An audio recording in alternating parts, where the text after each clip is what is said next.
If you shall chance, Camillo, to visit Bohemia on the like occasion whereon my services are now on foot, you shall see, as I have said, great difference betwixt our Bohemia and your Sicilia. I think this coming summer the King of Sicilia means to pay Bohemia the visitation which he justly owes him. Wherein our entertainment shall shame us, we'll be justified in our loves. Sicilia cannot show himself overkind to Bohemia. They were trained together in their childhoods, whether rooted betwixt them then such an affection as cannot choose but branch now. Since their more mature dignities and royal necessities make separation of their societies, their encounters, though not personal, have been royally attorneyed with interchange of gifts, letters, loving embassies. They have seemed to be together, though absent, shook hands as o'er a vast, and embraced, as it were, from the ends of opposing winds. The heavens continue their love. I think there's not in the world either malice or matter to alter it. You have an unspeakable comfort of your young Prince Mamillius. It is a gentleman of the greatest promise that ever came into my note. I very well agree with you in the hopes of him. It is a gallant child, one that indeed physics the subject, makes old hearts fresh. The 9 changes in the watery stock have been the shepherd's note since we left our throne without a burden. A time again would be filled up, dear brother, with our thanks, and yet we should go forward in debt. Therefore, let me multiply with 1, we thank you, the many thousands more that go before it. Stay your thanks a while and pay them when you part. No, tomorrow. Very soon, no longer stay. We are tougher, brother, than you can put us through. But I am... Now, 1 7 night longer. Oh, I am worried about what we could go on with. No, we'll split the time between them, and in that, I'll no gainsay. Now, I beg you, but beseech you that your tongue, that you could move me or win me, yes, but my affairs to even drag me homeward, and to stay, which were in your love a whip to me, to stay both a charge and burden, to save both. Farewell, mother. Sometime, our queen, speak you. I had thought, sir, to have held my peace until you had drawn oaths from him not to stay. You, sir, charge him too coldly. Tell him you are sure all in Bohemia is well. This satisfaction the bygone day proclaimed.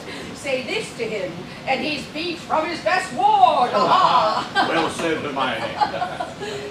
To tell he longs to see his son, we're strong. But let him say so, and let him go. But let him swear so, and he shall not stay. We'll whack him hence with this dance. Yet, of your royal presence, I'll adventure the borrow of a week.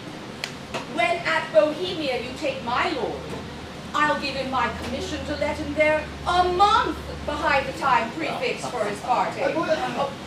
Yet, good deed, Leontes, I love thee, not a tick of the clock behind. What lady she her lord? You'll stay? No matter. Nay, No, but you will. I may not. Verily. Verily.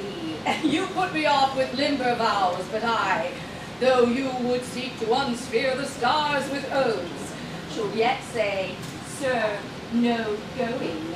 Verily, you shall not go. A lady's verily is as potent as a lord. Oh. Will you go yet? Force me to keep you as a prisoner, not like a guest. How say you? My prisoner or my guest? By your dread verily, one of them ye shall be. Oh. Your guest, madam. To be your prisoner would import offending. Not your jailer then, but your kind hostess. Come, I'll question you of my lord's tricks and yours when you were boys. You were pretty lordly then. Oh, my dear lady, we were lads that thought there was no more than such a day tomorrow, but as today, to be boy, eternal. Was not my lord the very wag of the two? Ah, my lady, we were as twinned lambs that did frisk in the sun, and bleed the one at the other. Bah. What we changed was innocence for innocence. We knew not the doctrine of ill doing, nor dreamt any good. By this, we gather that you have tricked since. Oh, my dear lady, temptations have since been born to it. Those unfledged days was my wife a girl. And you, my dear queen, had not yet crossed the eyes of my young playfellow. Grace to boot! Of this make no conclusion lest you say your queen and I are devils. Yet, go on. The offenses we have made you do will answer if you first sinned with us, and that with us you did continue fault, and that you slipped not with any but with us.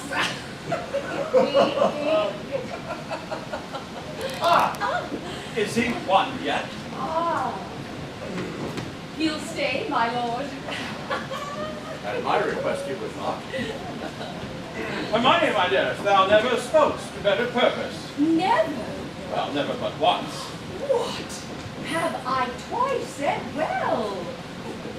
When was before? Prithee tell me.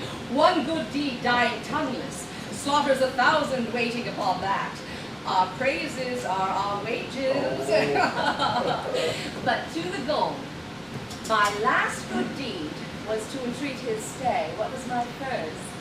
It has an elder sister, or I mistake you. Oh, would her name were Grace. But once before I spoke to the purpose. When? Nay, let me have it along. Why, that was when 3 crabbed months had soured themselves to death, ere I could make thee open thy white hand, and clap thyself my love.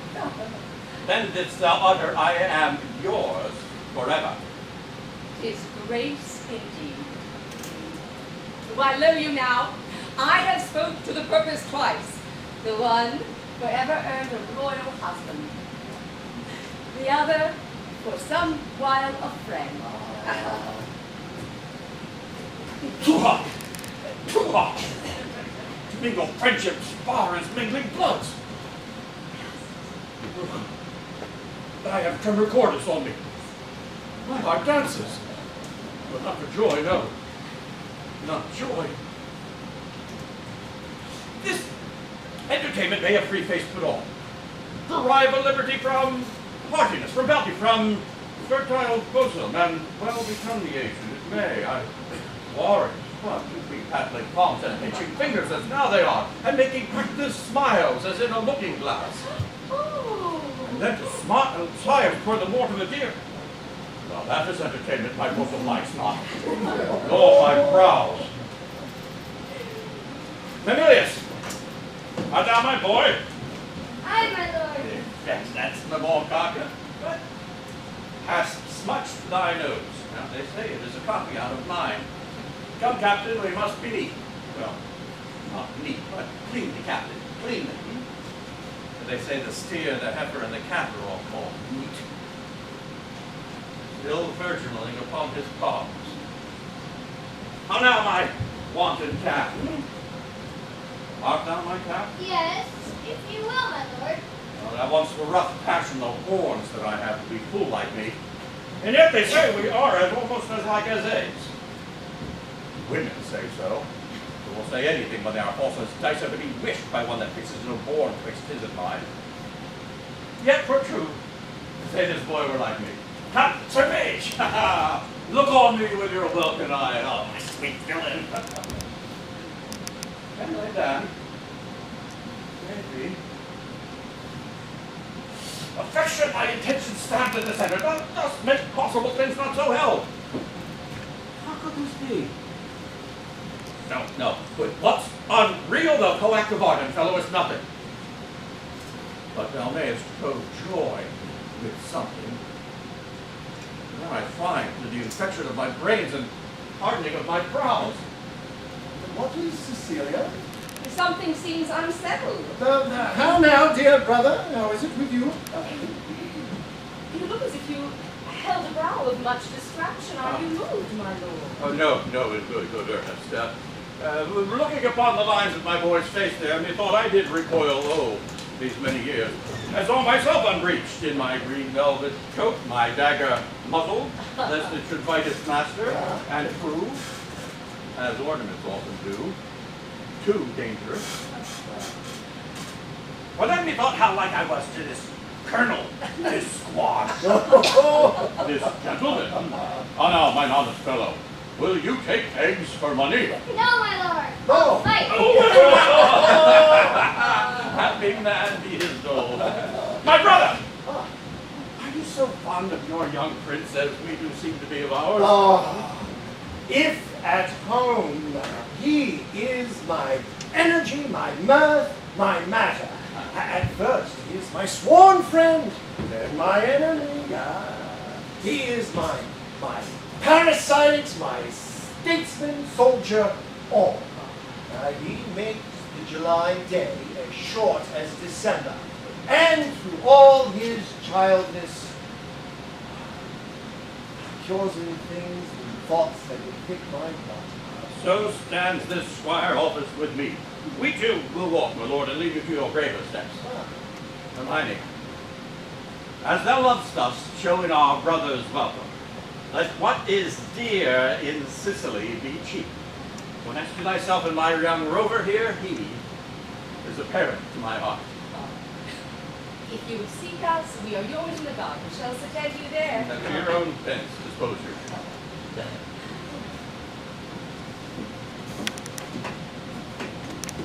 You'll be found, being beneath the sky.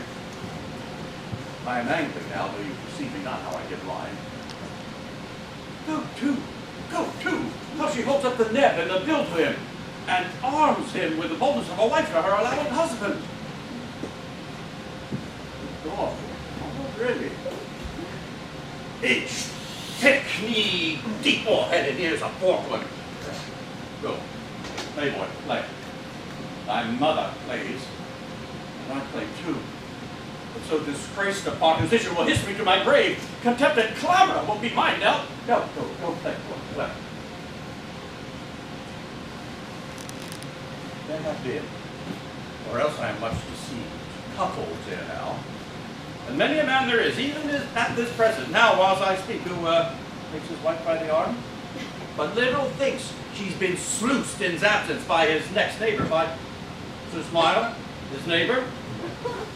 Now there's some comfort there, while other men have gates, those gates opened as mine against their will. Should all despair that after revolted wives the tenth of mankind would hang themselves. Physic for it there is none, for 'tis a bawdy planet that will strike where 'tis predominant. And 'tis powerful, think it, from east, west, north, south. Be it concluded, no barricado will rebel. It will let in and out the enemy with bag and baggage. Many thousands of us have the disease and feel it not. Oh, now, boy. I'm like you, they say. Some comfort there. Fun. Camillo there. I'm a good lord. Don't blame Mamillius. Thou art an honest man. Camillo, this great sir will yet stay longer. Ah, you had much ado to make his anchor hold. When you cast out, it still came home. It's noted. He would not stay at your petitions, made his business more material. Didst perceive it? They are with me here already, whispering round me Sicilia's a soap horn. Oh, it is far gone when I'm the last to know it. How came it, Camillo, that he did stay? At the good queen's entreaty. The queen's be it, very well good should be pertinent, but as things are, it is not. Was this ta'en by any understanding paid with thine? Not noted is but of the finer natures, the lower methods, perchance are to this business purblind. Speak, Business, my lord, I think most understand. Bohemia stays here longer. Stays here longer. Aye, but why? To satisfy your highness and the entreaties of our most gracious mistress. Satisfied? The entreaties of your mistress satisfied? That doesn't suffice. I have trusted thee, Camillo, with all the nearest things to my heart, as well as my chamber counsels. But we have been deceived in thy integrity, deceived in that which seems so. Be it forbid, my lord. To bite upon it, thou art not honest. Or if thou art inclined that way, then thou art a coward, restraining from an act required, and therein negligent. Or else a fool that sees the game played home, the rich stake drawn, and takes gold for jest. Gracious lord, I may be negligent, foolish, and fearful, and in every one of these no man is free. But in your affairs, my lord, if ever I were in willful negligence, it was my folly. If industriously I played the fool, it was my negligence, not weighing well the end. If ever fearful to do a thing where I the issue doubted, where I the execution did cry out against the non-performance, it was a fear that oft infect the wisest. These, my lord, are such loud infirmities as honesty is never free of. But, your prince, be plainer with me. Let me know my trespass by its own visage. If I then deny it, 'tis none of mine. Have you not seen, Camillo? That's past doubt you have, or else your eyeglass is thicker than a cuckold's horn, or heard, my wife is slippery. If thou wilt confess, or else be impudently negative, and nor eyes, nor ears, nor thought, then say my wife's a hobby horse. Deserves a name as rank as any flax wench that puts to before her throat plate. Say it, and justify it. I would not be a stander by to hear my sovereign mistress clouded so, without my present vengeance taken.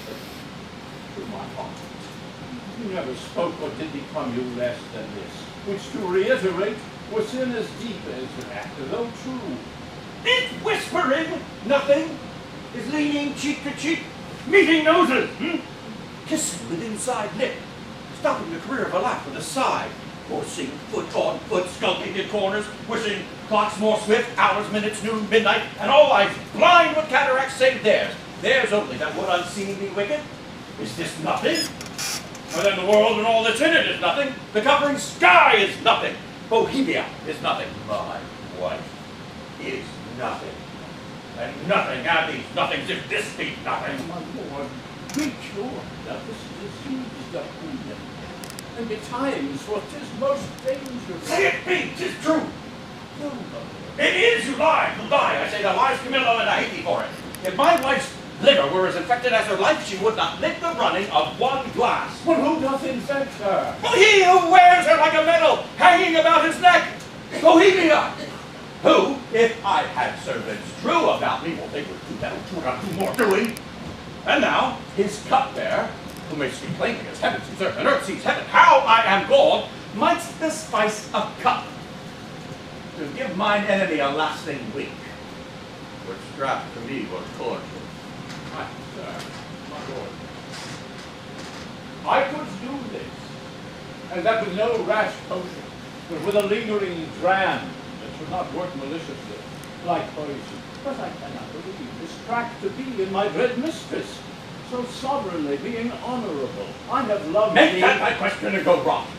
Dost think I am so muddy, so unsettled to appoint myself this vexation? Sully the purity and whiteness of my sheets. Give scandal to the blood of the prince, my son. Whom I can think is mine, and love is mine. Without right moving to it, would I do this? Good man, so blench. I must believe you. I do, sir. And will fetch off Bohemia for it, provided that when he's removed, your highness will take again your queen as yours at first, even for your son's sake, and thereby foreseeing the injury of tongues in courts and kingdoms, known and allied to yours. Thou dost advise me even as I mine own course have set down. I will give no blemish to her honor. None. Go then, and with the countenances clear as friendship wears at feasts, keep with Bohemia and with your queen. I am his cup there. From me he hath wholesome beverage, account me not your servant. This is all. Do it, and thou hast the one half of my heart. Do it not, and thou splitst thine own. I'll do it, my lord. I shall seem friendly as thou hast advised me.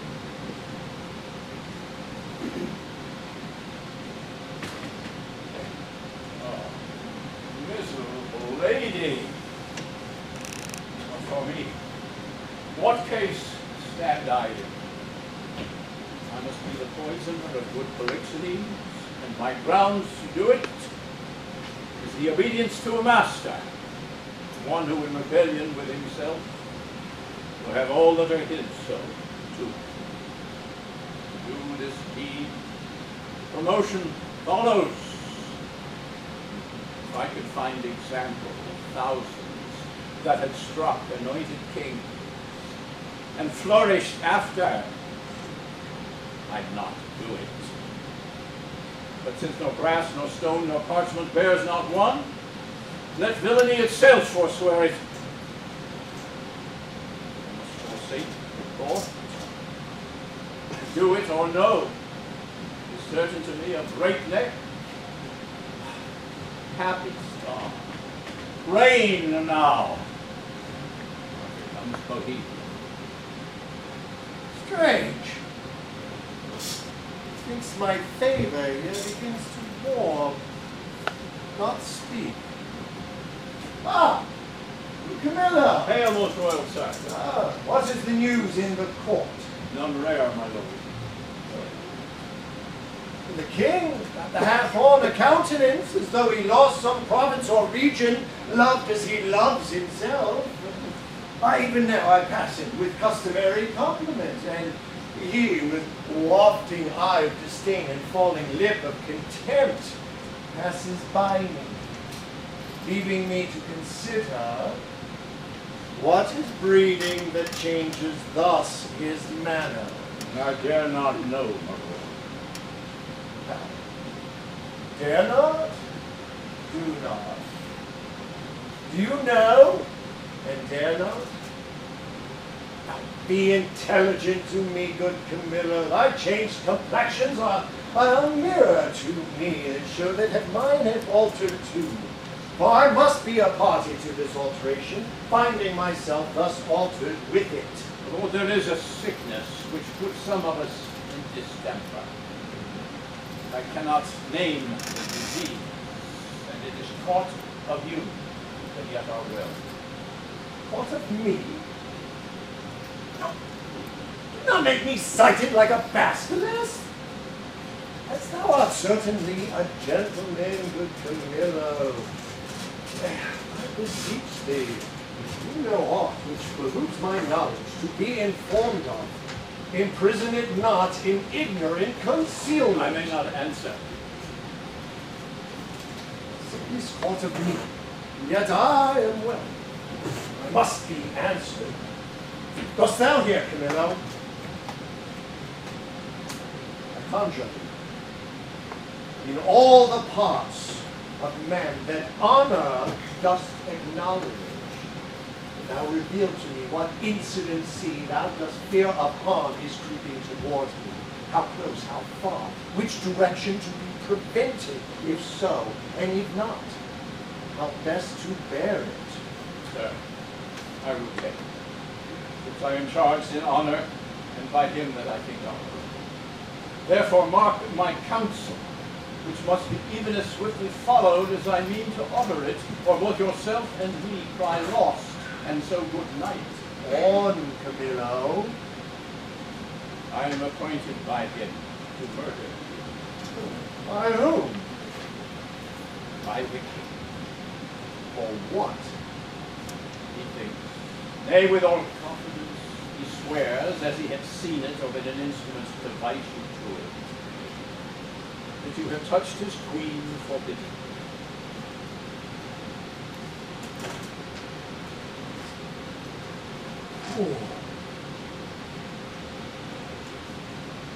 then my very best has become infected jelly.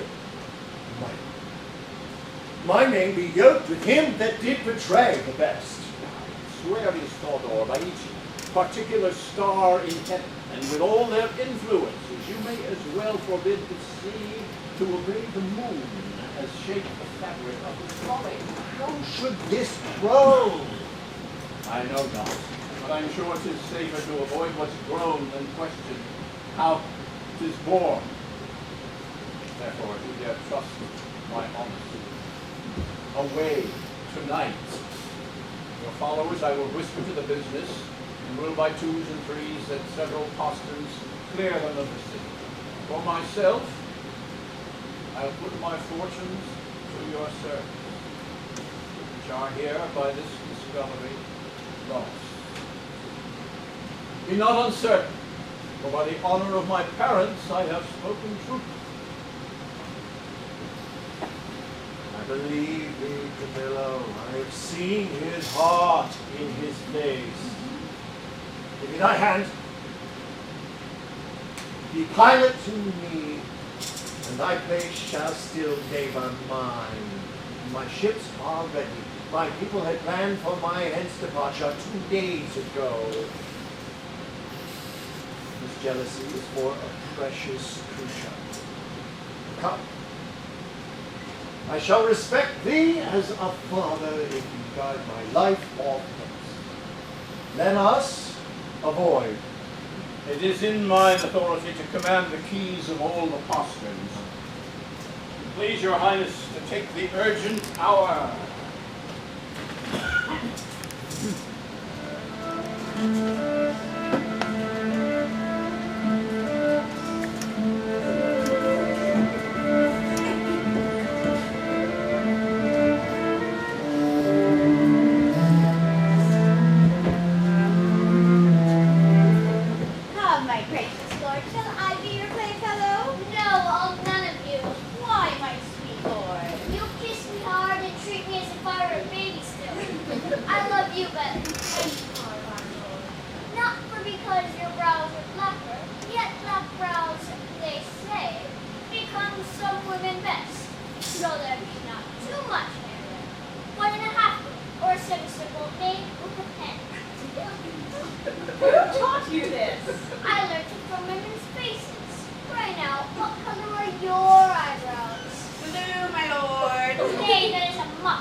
Was he met there? His train, and Camillo with it, behind the tufted pines I met them. Never saw my men scour so on their way. I eyed them even to their ships. Blessed I am in my just censure, my true opinion.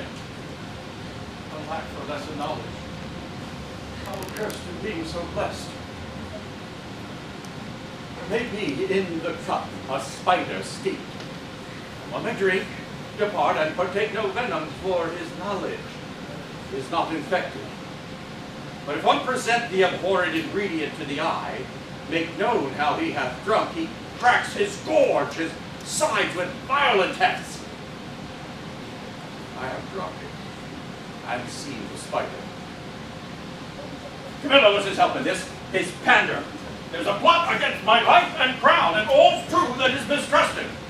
Give me that boy. I am glad you did not nurse him, for though he does bear some signs in me, yet you have too much blood in him. What is this, sport? Bear the boy hence. He shall not come about her. Away with him, and let her sport herself with that cheap bigwig. For 'tis Polixenes that hath made thee swell thus. But I say, it was not, and I'll be sworn you would believe my saying. However you lean to the nay word. You, Lord, look on her, mark her well. Be you but about to say that she's a goodly lady, and the justice of your hearts must dare to add, 'tis pity she's not honest, honorable. Praise her but for this, her without door form, which by my faith deserves high praise. But be it known from him who has most cause to grieve it so, she is an adulteress. Should a villain say so, the most replenished villain in the world, he were as much more villain. You, my lord, do but mistake. You have mistook, my lady, Polixenes for Leontes. Now think! I have said she's an adulteress. I have said with who? More, she's a traitor. And Camillo a federary with her. And one who knows what she herself should shame to know, save for their most vile principle, that she's a bed-swerver.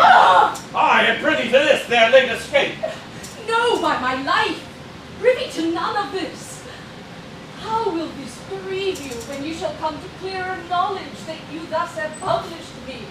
Gentle, my lord, you scarce can write me truly than to say you did mistake. No, if I mistake in these foundations with which I build upon, the center's not big enough to bear a schoolboy's top. Away with her to prison. He who shall speak for her is a far off guilty, but that he speaks. There's some ill planet reigns. I must be patient till the heavens look with an aspect more favorable. Good my lords, I am not prone to weeping, as our sex commonly are, the want of which vain dew perchance shall dry your pities. But I have that honorable grief lodged here, which burns worse than tears drown. Beseech you all, my lords, with thoughts so qualified as your charity shall best instruct you, measure me, so that things will be performed. Shall I be heard? Who is that goes with me? Beseech your highness. My women may be with me, for you see my plight requires it. Oh, do not weep, good fools. There is no cause. When you shall know your mistress has deserved prison, then abound in tears. As for now, this action I go on is for my better grace. Adieu, my lord. I never wish to see you sorry. Now I trust I shall. My women, come. You have leave. Go! You are bidden, hence!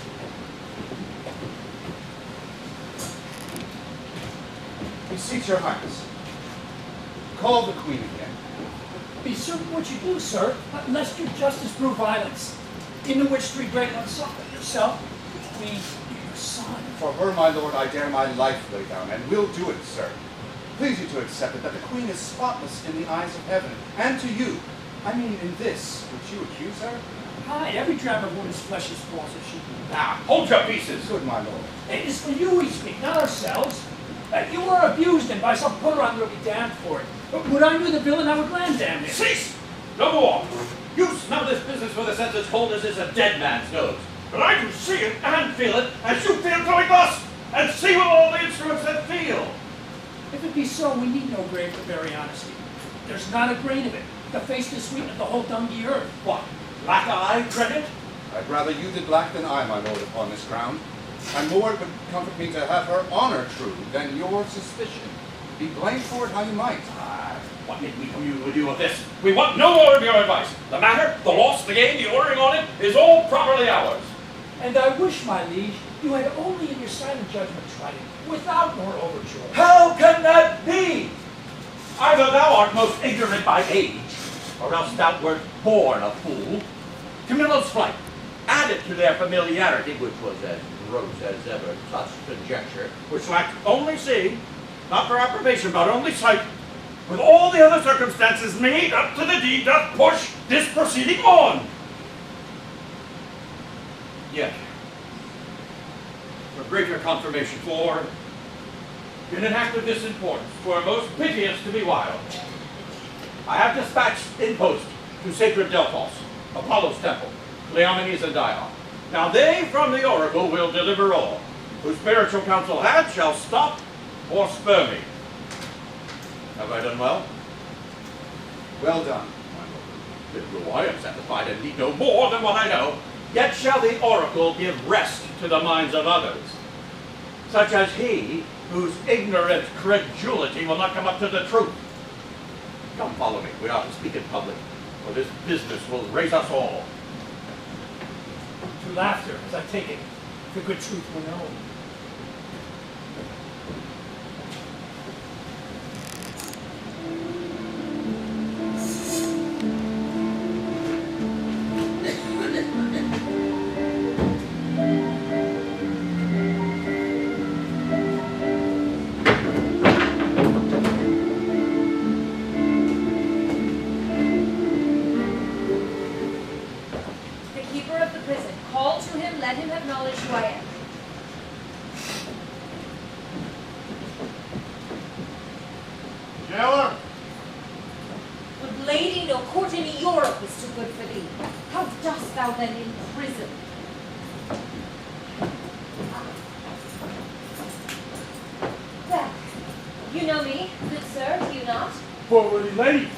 Much I honor.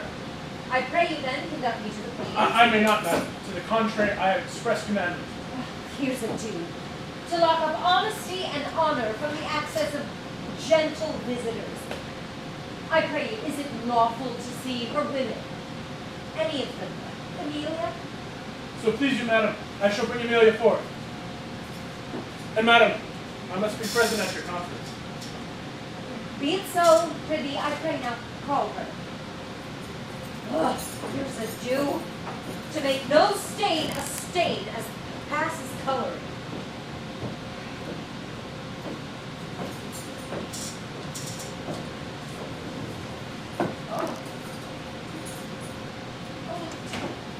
Dear gentle woman. Oh, how fares our gracious lady? I suppose one so great and so forlorn may rule together. On her frights and griefs, which never tender lady hath borne greater. She is something before her time delivered. A boy? A daughter. And a goodly babe lusty and like to live. Oh. The queen receives much comfort in it. Says, my poor prisoner, I am innocent as you. I dare be sworn. These dangerous, unsafe loons of the king beshrew them. He must be told on it. And he shall. The office becomes a woman best, I'll take it upon me. If I prove honey mouth, let my tongue blister, and never to my red-looked anger be the trumpet any more. I pray you, Amelia, commend my best obedience to the queen. If she dares trust me with her little babe, I'll show it the king, and undertake to be her advocate to the loudest. We do not know how he may soften at the sight of the child, and the silence often of pure innocence persuades when speaking fails. Most worthy madam, your honor and your goodness is so evident that your free undertaking cannot miss a thriving issue. For there is no lady living so meet this great errand. Please your ladyship to visit the next room. I'll presently acquaint the queen of your most noble offer. We would today hammered of this design, but durst not tempt a minister of honor lest she should be denied. Tell her, Amelia, I'll use that tongue I have. If wit flow from it as boldness from my bosom, let it not be doubted I shall do good. Now be blessed for it. I'll to the queen. Madam, if it please the queen to send the babe, I know not what I shall incur to pass it, having no warrant. You need not fear it, sir. This child was prisoner to the womb, and is by law and process of great nature thence freed and enfranchised. Not a party to the anger of the king, nor guilty of, if any be, the trespass of the queen. I do believe it. Do not you fear, sir. Upon mine honor, I will stand betwixt you and danger.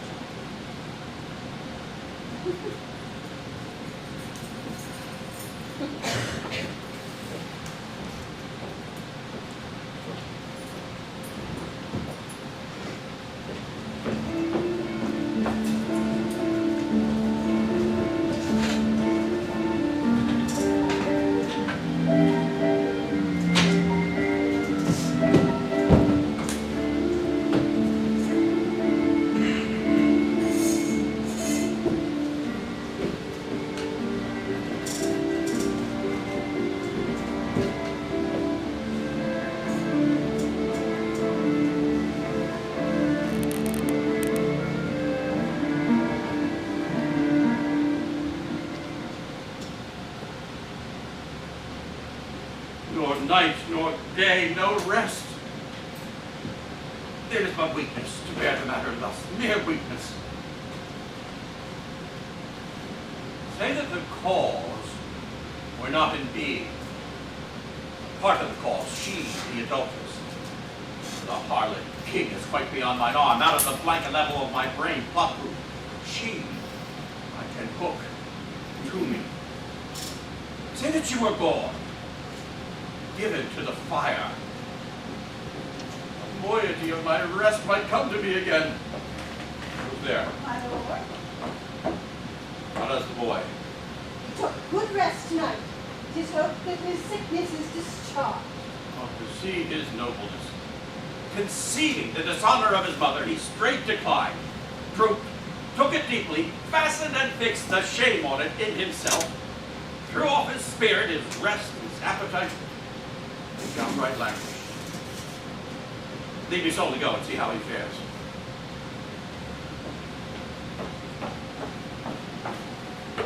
Fie! Fie! No thoughts of Bohemia!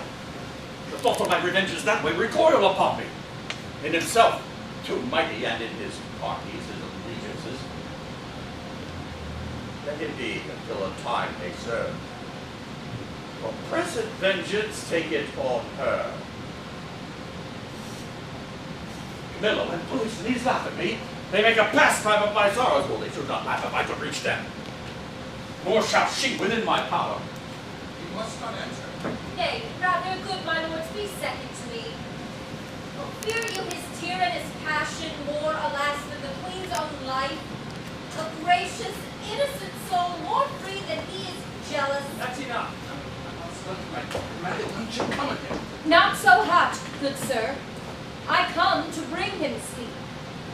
'Tis such as you that creep like shadows by him and do sigh at each his needless heavings. Such as you nourish the cause of his awakening. I do come with words as medicinal as true, honest as either, to purge him of that humor that presses him from sleep. How? Away with that audacious lady! Antigonus, I charge thee that she should not come about me. I knew she would. I told her so, my lord. On your displeasure's power and mine, she should not visit you. What, canst not rule her? From all dishonesty he can.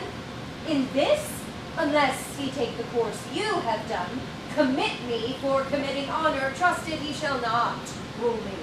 Lie you now, you hear. But she will take the ring, I'll let her run. She won't stop. And now, good my liege, I come and I beseech you, hear me, that do profess myself your loyal servant, your physician, your most obedient counselor, yet that dare less appear so in comforting your evils than such as most seem yours. I say, I come from your good queen. Ah, good queen. Good queen, my lord, good queen. I say good queen, and would by combat make her good, so were I a man the worst about you. Force her hence! Let he that makes but trifles of his eyes first hand me. On mine own accord I'll off. But first I will do my errand. The good queen, for she is good, hath brought you forth a daughter. Here 'tis. Commends it to your blessing. you mankind wish. Hence with her, out of the door, a most intelligencing boy. But not so. I am as ignorant in that as you in so entitling me, and no less honest than you are mad, which is enough, I'll warrant, as this world goes to pass for honest. Traitors, will you not push her out? Give her that bastard, thou dotard. Thou art woman-tired, unroosted by thy gay partlet there. Take up that bastard. Take it up, I say, and give it to thy crow. Forever unvenerable be thy hands, if thou takest up the princess by that forced baseness which he has put upon it. Yeah, the prince's wife. So I would you did. Then 'twere past all doubt you call your children yours. A nest of traitors. I am none by this good wife. Nor I, nor any, but one that's here, and that's himself. For he, the sacred honor of himself, his queens, his most hopeful sons, his babes, betrays to slander, whose sting is sharper than the sword. A talent of boundless tongue, that late hath beat her husband and now baits me. This brat is none of mine. It is the issue of Polixenes. Take it hence, and together with the dam commit them to the fire. It is yours. And might we lay the old proverb to your charge, so like you, 'tis the worst. Behold, my lords.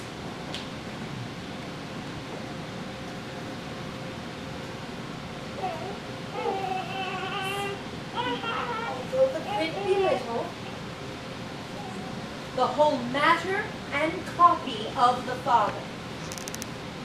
Eye, nose, lip, the trick of his frown, the forehead, nay, the valley, the pretty dimples of the chin and cheek, the very mold and frame of hand, nail, finger. And thou, good goddess nature, that hast made it so like to him that got it, if thou hast the ordering of the mind too, mongst all colors know what yellow in it, lest she suspect as he does her children, not her husband's. A gross hag, and Losel, thou art worthy to be hanged, that will not stay her tongue. Hang all the husbands that cannot do that feat. Leave yourself hardly one subject. Once more, take her hence. Oh, a most unworthy and unnatural lord could do no more. Thou have thee burnt. I care not. It is an heretic that makes the fire, not she which burns in it.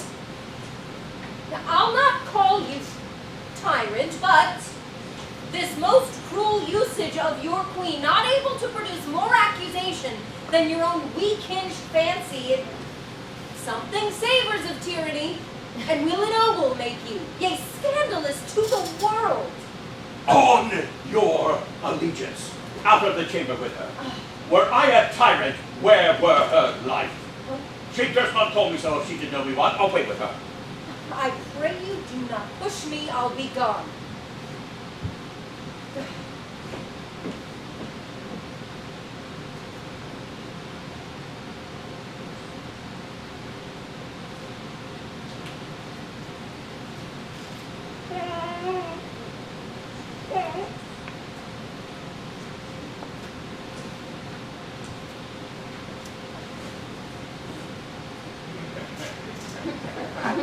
Look to your babe, my lord.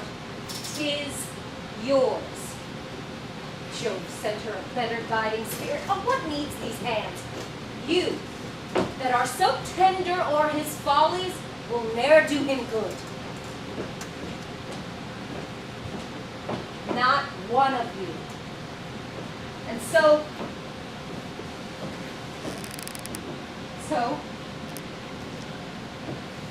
I am gone.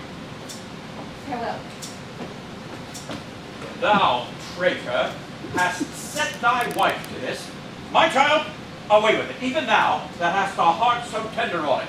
Take it hence, and see it instantly consumed with fire. Even thou, and none but thou. Take it up straight. Go, bring it to the fire. where thou sentst all my wife. I did not, sir. This lord, my fellow noble, if you please, can clear me in it. I can, my royal liege. He is not guilty of her coming hither. Good liars all. Beseech your highness, give us better credit. We have always truly served you, and beseech you so to esteem of us. And on our knees, we beg, as recompense for our dear services past and to come, that you do change this purpose, which being so hard, so bloody, must lead on to some foul issue. We all need. Am I a feather for each wind that blows? Shall I live to see this bastard kneel and call me father? Better to burn it now than curse it then. You, sir, come you hither. Even you that hast a heart been so tenderly officious with Lady Marjorie, your midwife there.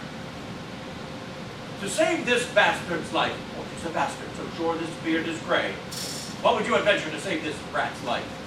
Anything, my lord, that my ability may undergo or nobleness impose. At least thus much. I will pawn the little blood which I have left to save the innocents. It shall be possible. Swear by this sword that thou wilt perform my bidding. I will, my lord.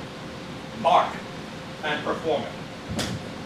For the fail of any point shall not only be death unto thyself, but to thy lewd-tongued wife.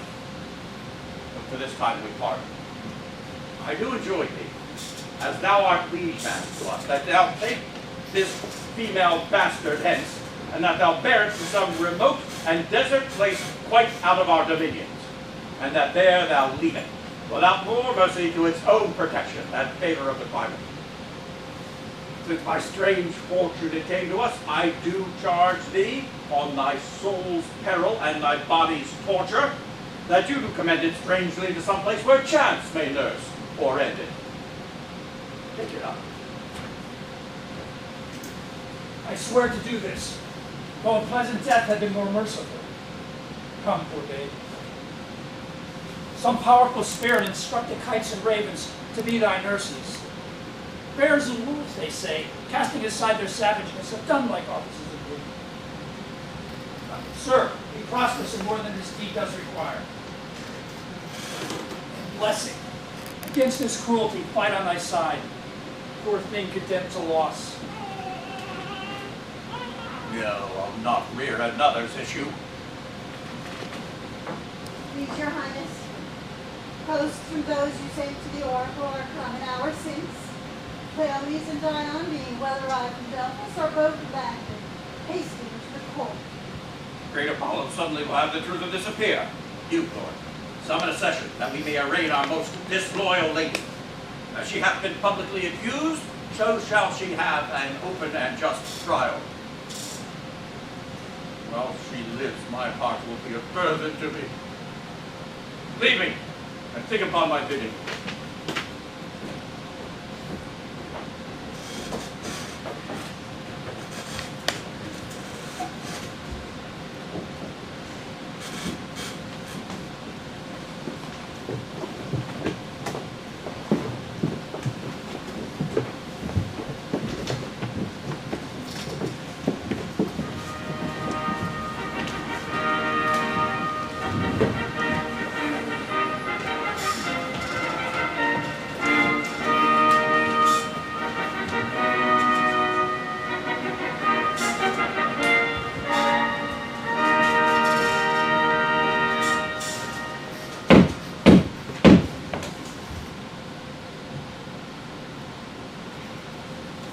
This session, to our great grief we pronounce, even presses against our heart.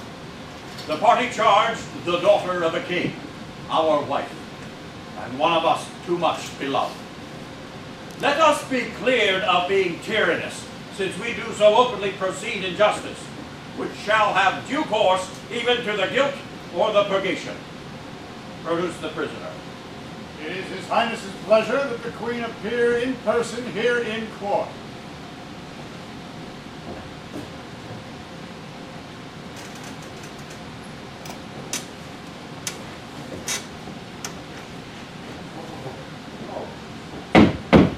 Silence!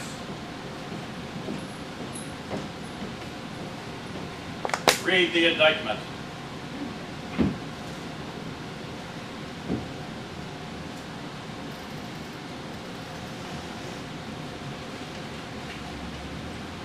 Hermione, queen of the worthy Leontes, king of Sicilia, thou art here accused and arraigned of high treason in committing adultery with Polixenes, king of Bohemia, and conspiring with Camillo to take away the life of our sovereign lord, the king, thy royal husband. The pretense whereof, being by circumstances partly laid open, thou, Hermione, contrary to the faith and allegiance of a true subject, didst counsel and aid them for their better safety to fly away by night.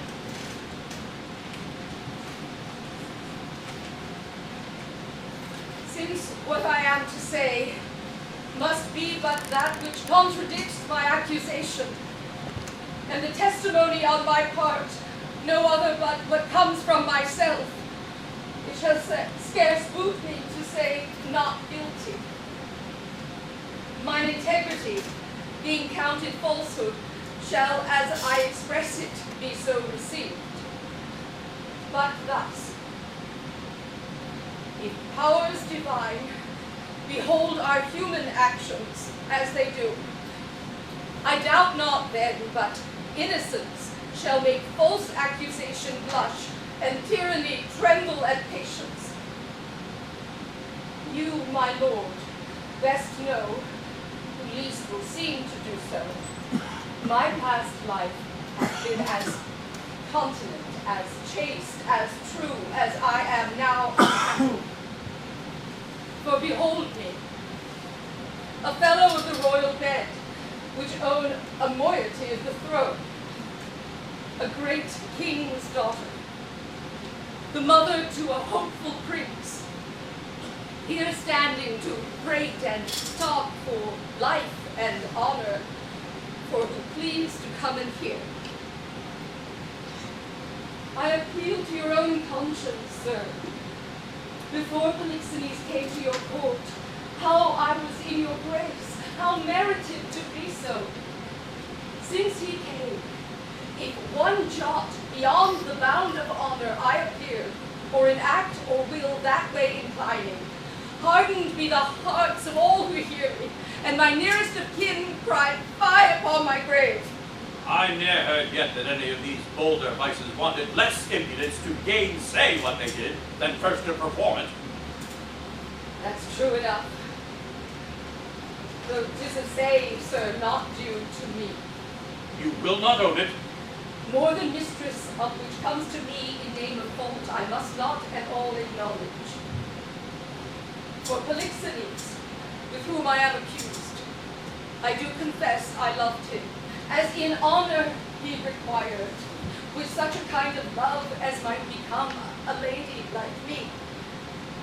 With a love even such, so and no other, as was self-commanded, which not to have done, I think, had been in me both disobedience and ingratitude to you and toward your friend, whose love had spoke, even since it could speak, from an infant, freely, that it was yours. Now for conspiracy. I know not how it tastes, though it be dished for me to try how. All I know of it is that Camillo was an honest man, and why he left your court, the gods themselves, wotting no more than I, art ignorant. You knew of his departure, as you know what you have undertaken to do in his absence. Sir, you speak a language that I understand not.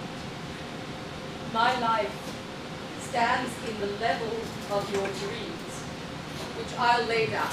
Your actions are my dreams! You had a bastard by Polixenes, and I've unpregnant! As you are past all shame, so past all truth, and as thy brat hath been cast out, so shalt thou feel our justice, in whose easiest passage look for no less than death. Sir, spare your threat. The bug which you would fright me with, I seek. To me can life be no commodity. The crown and comfort of my life, your favor, I do give lost, for I do feel it gone, but know not how it went. My second joy and first fruits of my body, from his presence I am barred like one infectious. my third comfort, starved most unluckily, is from my breast, the innocent milk in its most innocent mouth, haled out to murder. Myself on every post proclaimed a strumpet. With immodest hatred, the childbed privilege denied, which longs to women of all fashions. Lastly, hurried here to this place in the open air before I have got strength of living. Now, my liege, tell me, what blessings I have here alive that I should fear to die, therefore proceed. But yet hear this, escape me not. No life I prize it not as strong, but for mine honor, which I would free. If I shall be condemned upon surmises, all proofs sleeping else but what your jealousies awake, I tell you, 'tis rigor and not law. Your honors all, I do refer me to the oracle. Apollo be my judge. This your request is altogether just. Therefore let us bring forth, and in Apollo's name, his oracle.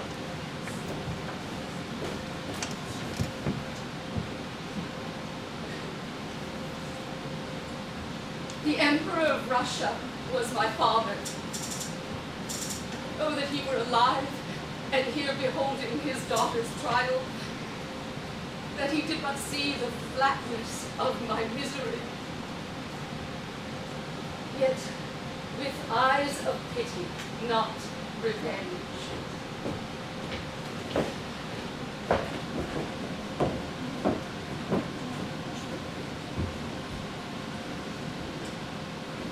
You here shall swear upon this sword of justice that you, Cleomenes and Dion, have been both at Delphus, and from thence have brought the sealed up oracle by the hand delivered of great Apollo's priest, and that since then you have not dared to break the holy seal, nor read the secrets in it. All this we swear.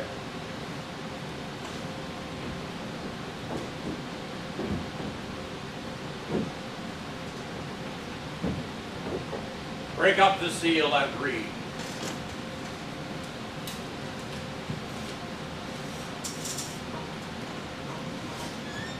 Hermione is chaste. Polixenes blameless. Camillo a true subject. Leontes a jealous tyrant. His innocent babe truly begotten. And the king shall live without an heir if that which is lost be not found. Now blessed be the great Apollo. Hast thou read truth? Aye, my lord, even so as is here set down. There is no truth at all in the oracle. This session shall proceed. This is the apostles. Oh, my lord, the king. What is this business? Oh, sir, I shall be hated to report it. The prince, your son, and we are conceived in fear of the queen's speed, is gone. How gone? Is dead. Apollo is angry and the heavens themselves stricken by injustice. Come now there. This news is mortal to the queen. Look down and see what death is. No, bear her hence. Her heart is but o'ercharged. She will recover.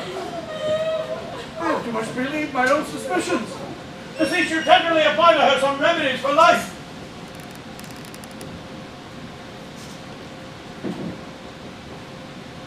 O Apollo, pardon my great profanities against thine oracle. I will reconcile me to Polixenes, new woo my queen. Recall the good Camillo, whom I proclaim a man of truth, of mercy. Oh, how he glisters through my rust, and how his piety doth my deeds make the blacker. Oh, the while! No, not my lady, but my heart cracking and break too. What fit is this, good lady?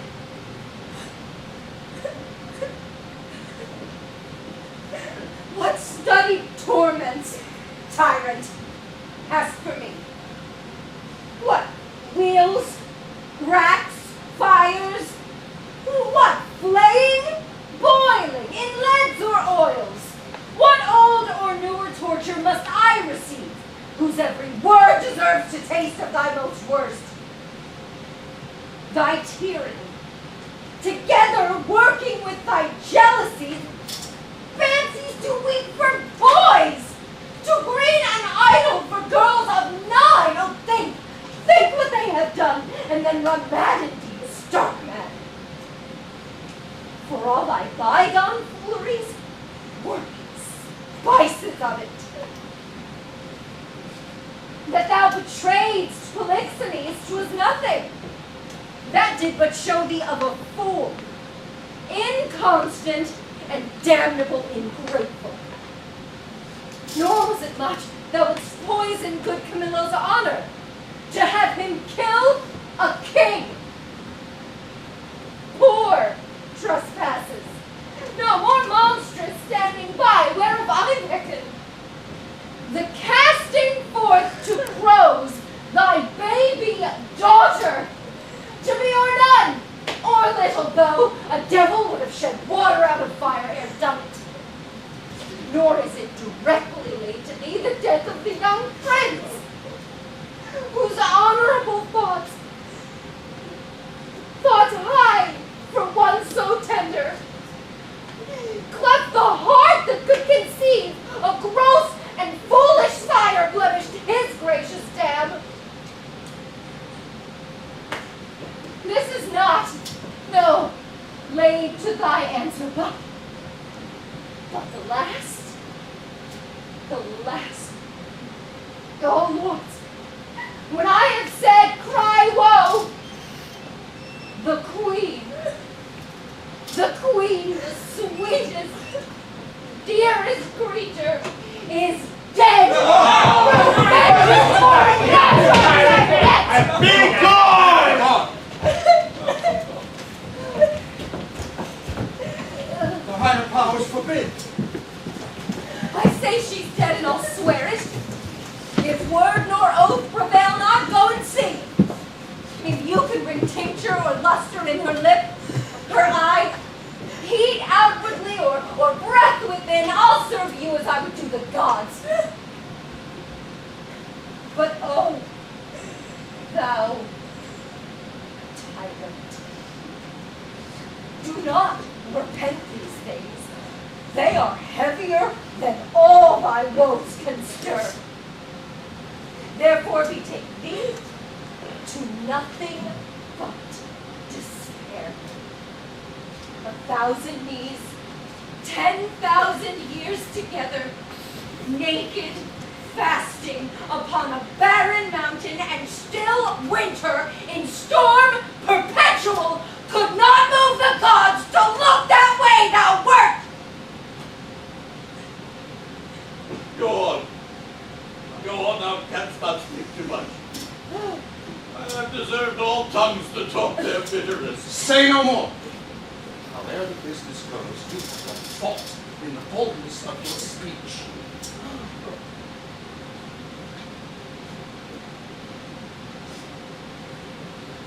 I am sorry for it. All faults I make when I come to know them, I do repent. Alas, I have showed too much the rashness of a woman. He is touched to the noble heart. What's gone and what's past help should be past grief.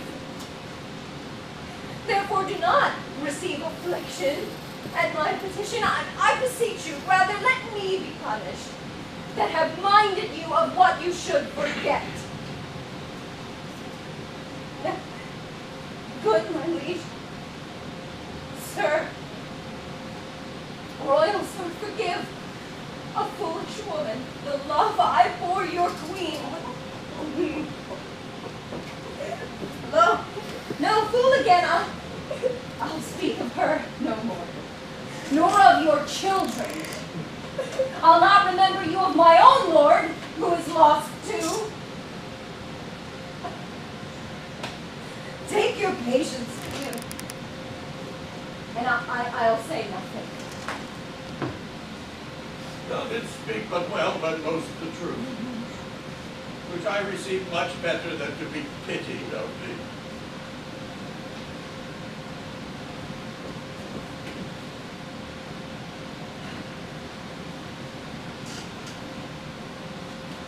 me. Take me to the dead bodies of my queen and son. What grave shall be for both? And upon them shall the causes of their death appear, to our shame perpetual. Once a day I'll visit the chapel where they lie, and tears shed there shall be my recreation. Come, and lead me unto these sorrows.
Ship hath touched the deserts of Bohemia.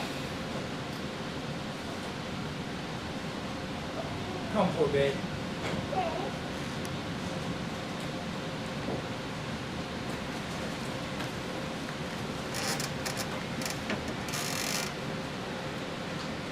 I have heard but not believed the spirits of the dead may walk again. If such thing be, thy mother appeared to me last night. And there was a dream so like a wake. Soon becomes a creature, sometimes her head on one side, some another. I never saw a vessel of like sorrow, so filled and so becomes. In pure white robes like very sanctity, she did approach my cabin where I lay, thrice bowed before me, and gasping to begin some speech, her eyes became two spouts. The fury spent, anon did this break from her. Good Antigonus! Since fate, against thy better disposition, hath made thy person for the thrower out of my poor babe, according to thine oath, places remote enough are in Bohemia. There weep and leave it crying, and for the babe is counted lost forever. Perdita, I prithee call it. For this ungentle business put on thee by my lord, thou ne'er shalt see thy wife Paulina more.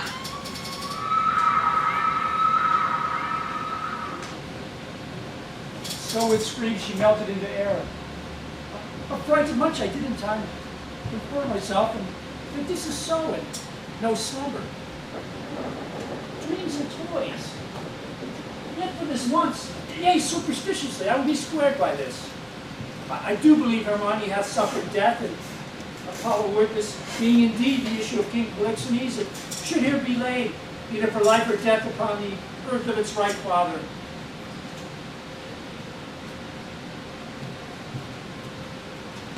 Blossom, speed thee well.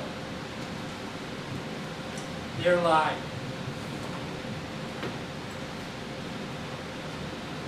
There thy character.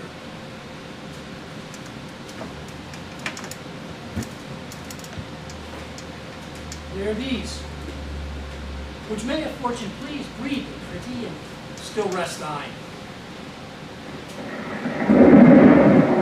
The storm begins. Oh, wretch, that for thy mother's fault art thus exposed to loss and what may follow. Weep I cannot, but my heart bleeds, and most accursed am I to be by oath enjoined to this.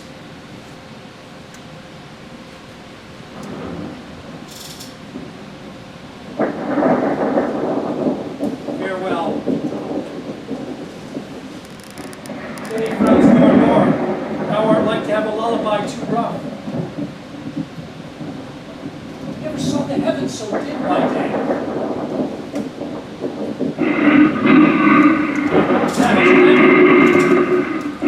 Now may I get aboard? This is the chase. And gone forever.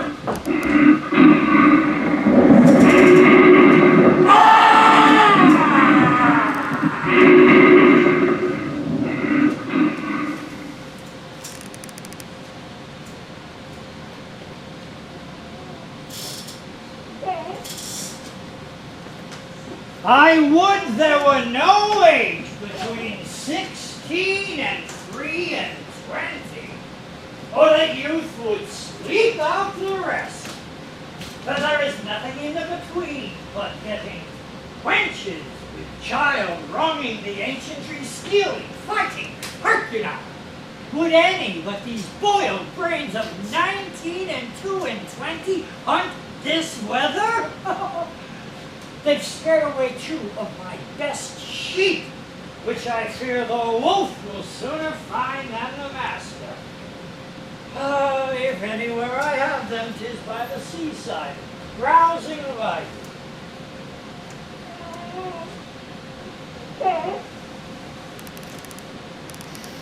Good luck, and it be thy will. What have we here? Mercy on us. A bear. A very pretty bear. A boy or a child, I wonder. Oh, a pretty one. A very pretty one. Sure, some skink. Though I am not bookish, yet I can still read some waiting gentlewoman in this gate. Oh, this has been some stair work, some trunk work, some behind door work. Oh, they were warmer that got this, and this poor thing is here. I'll take it up for pity and tarry till my son come. He hallooed, but even now. Whoa! Ha ha! Hello, hello! What? Art so near? If thou would see a thing to talk on when thou art dead and rotten, come hither! Oh, what ailest thou, man? I've seen 2 such sights, by sea and by land, but I'm not stayed to see, for it's now the sky. Betwixt the firmament and it, you cannot thrust a bodkin's point. Why, boy, how is it? I would you did but see how it chafes, how it rages, how it takes up the shore. But that's not to the point. Oh, the most piteous cries of the poor souls. Sometimes to see him, not to see him. And now the ship boring the moon with her mainmast, and none swallowed with yeast and froth, as you thrust a cork into a hogshead. But then, for the land surface, to see how the bear tore up his shoulder bone. Oh, how he cried to me for help, and said his name was Antigonus, a nobleman, but to make an end of the ship, to see how the sea flap dragoned it. But first, how the poor souls roared and the sea mocked them. Now the poor gentleman roared and the bear mocked him, both roaring louder than sea or weather. Name of mercy, boy, when was this? Now! I have not winked since I saw these sights. The men are not yet cold under water, nor the bear half dined on the gentleman. Oh, he's at it now. Would I have been by to have helped the old man? I would have been by the ship side to have helped her. There your charity would have lacked footing. Heavy matters. Heavy matters, but look thee here, boy. Now, bless thyself. Thou mettest with things dying, I with things newborn. Look thee here, look thee! A bearing cloth for a squire's child! Oh, wait, look thee here. Take it up, boy. Keep it. Open it, so let's see. It was told me I should be rich by the fairies. Ha ha ha ha ha! This is a changeling, boy! Open it, what's with it? You're a maid, old man. If the sins of your youth are forgiven you, you're well to live. Gold! All gold! Oh, this is very gold, boy, and 'twill prove so. Whoa, home the next way. This is a lucky day, boy, and to keep it secret requires nothing but secrecy. Oh, let my sheep go, boy! Home the next way! Go you the next way with your findings. I'll go see if the bear be gone from the gentleman, and how much ye have eaten. There never occurs when they're hungry. If there be any of them left, I'll bury it. That's a good deed. Oh.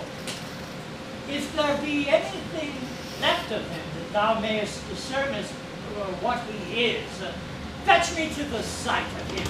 Marry will I, and you shall help put him in the ground. Oh, 'tis a lucky day, boy, and we'll do good deeds on it. Oh.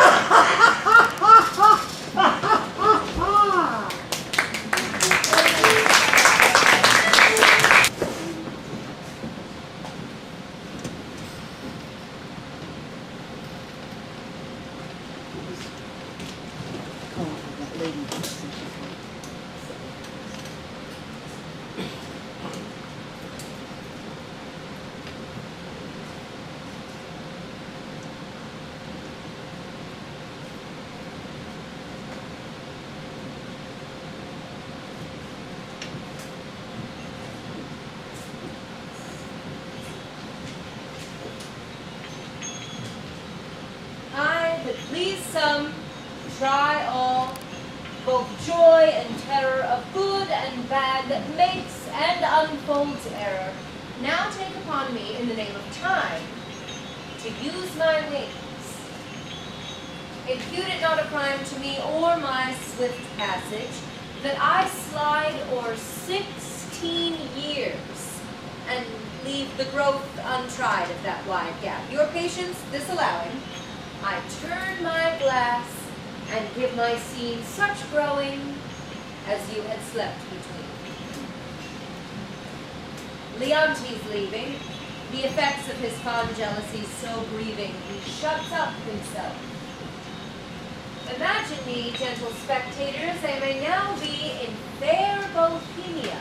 I remember well I mentioned a son of King Polixenes, which Florizel I now name to you, and with speed so paced to speak of Perdita, now grown in grace, equal with wondering, a shepherd's daughter. And what to her adheres, which follows after, is the argument of time. Of this allow, if ever you have spent time worse ere now, if never, yet time herself doth say, she wishes earnestly you never may.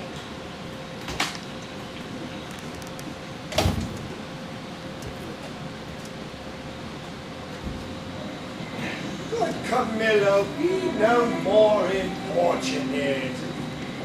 'Tis a sickness to deny thee anything, oh, a death to grant thee this. It is 15 years since I saw my country. Though for the most part I have been aired abroad, I desire to lay my bones there. Besides, the penitent king, my master, hath sent for, to whose feeling sorrows I might be some allay, or I o'erween to think so, which is another spur to my departure.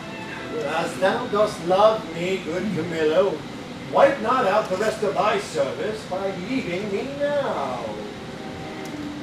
Better not to have had thee than thus want thee. As for this fatal country, Sicilia, speak no more. Very naming punishes me in remembrance of that penitent, as you call it, and reconciled brother, the king, whose loss of his most precious wife and children. Not even fresh to be lamented. Now, say to me, when sawest thou the Prince Florizel, my son? It is 3 days since I saw the prince. What his happier affairs may be are to me unknown. But I have missingly noted he is late much retired from court and less frequent to his princely exercises than formerly he hath appeared. Oh, yes, I have considered so much, and with great care. But I have some eyes under my service that look into his removing this. I have this intelligence. He is seldom from the home of a most homely shepherd, from very nothing, and beyond the imagination of his neighbors, has grown an unspeakable estate. I have heard, sir, of such a man, who hath a daughter of most rare note. The report of her is extended more than can be thought to begin from such a cottage. That is likewise part of my intelligence. Though I am afraid of what plucks my son thither. Come, you shall accompany me to this place, and we shall, not appearing as ourselves, have some question with this shepherd. Whose simplicity, I'm sure, is not unlikely we can find the cause of my son's resort thither. Come, be my present partner in this business, and lay aside all thoughts of Sicilia. I willingly obey your command. Ah, my best Camillo. We must disguise ourselves.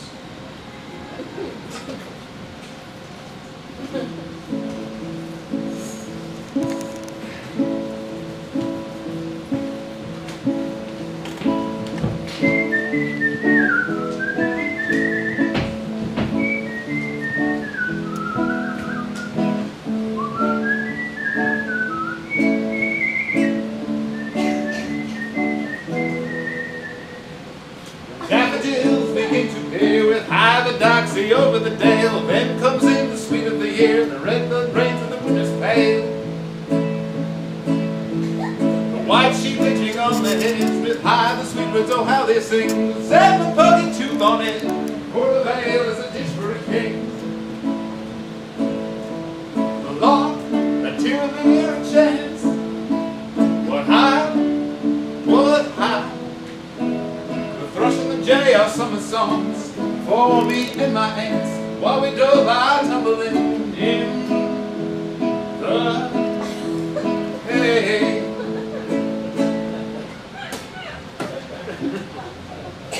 I have served Prince Florizel, and in my time wore 3 piles.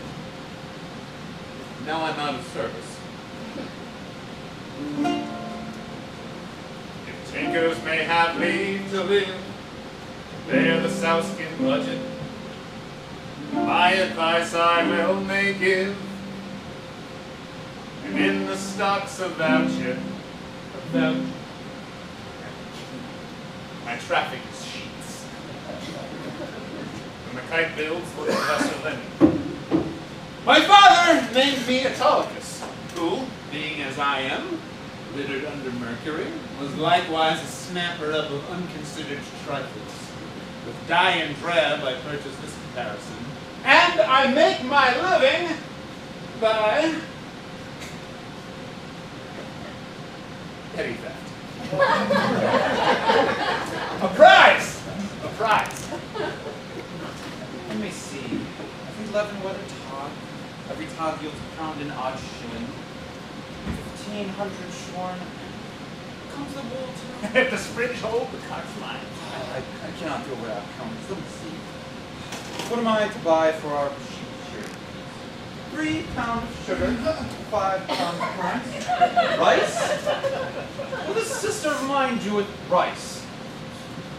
When my father hath made her mistress of the feast, and she lays it on. I must have saffron to color a warning fly. Mace? Dates? Oh, none, that's out of my note. Nutmeg, 7. a race or two of ginger, but that I may beg, 4 pound of prunes, and as many raisins of the sun. Oh, whenever I was born! In the name of me! Help me! Help me! Pluck but off these rags! And then death. Death.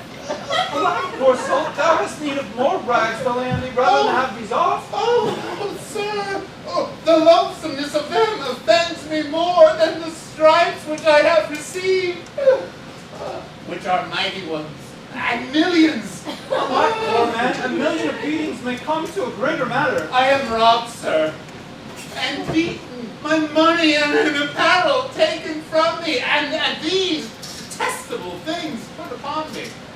Lend me thy hand, I'll help thee. Oh, Come, lend me thy hand. Oh, good sir. Oh, tenderly. Oh, alas, poor soul. Oh, good sir. Oh, softly, good sir. I fear, sir, my shoulder blade is out. Come now, can't stand. Dear sir. Oh, good sir. Softly, dear sir. Softly.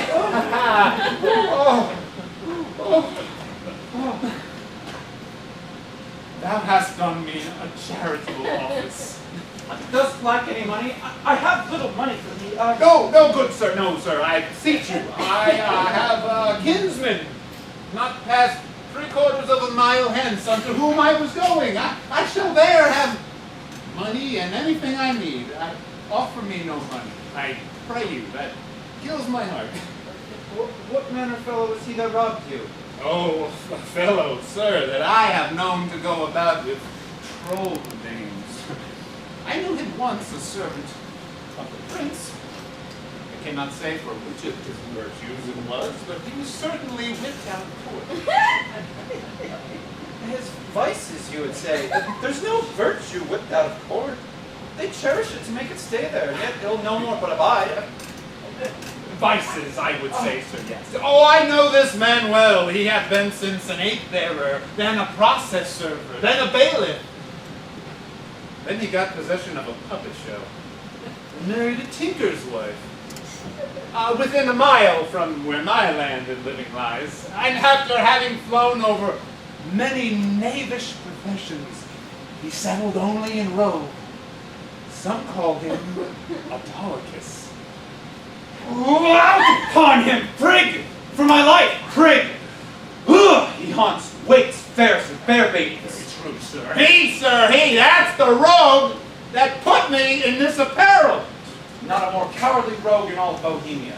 If you look bacon, spit at him, he'll have run. Well, I confess to you, sir, I am no fighter. I am false of heart that way. And that he knew, I warned him. How do you know? Oh, good sir. Oh, much better than I was. I can stand and walk. I will even take my leave of you and pace softly towards my kinsman. Shall I take thee on the way? Oh, no, good-faced sir. No, sweet sir, no. Then, very well. I must go buy spices for our future. Then prosper you, sweet sir.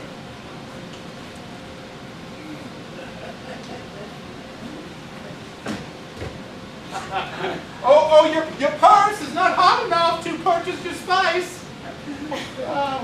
I'll be with you at your sheep shearing, too. Jog on the footpath way, and merrily hent the styla. Merry heart goes all the day, your satire's in the mila.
These, your unusual weeds to each part of you do give a life.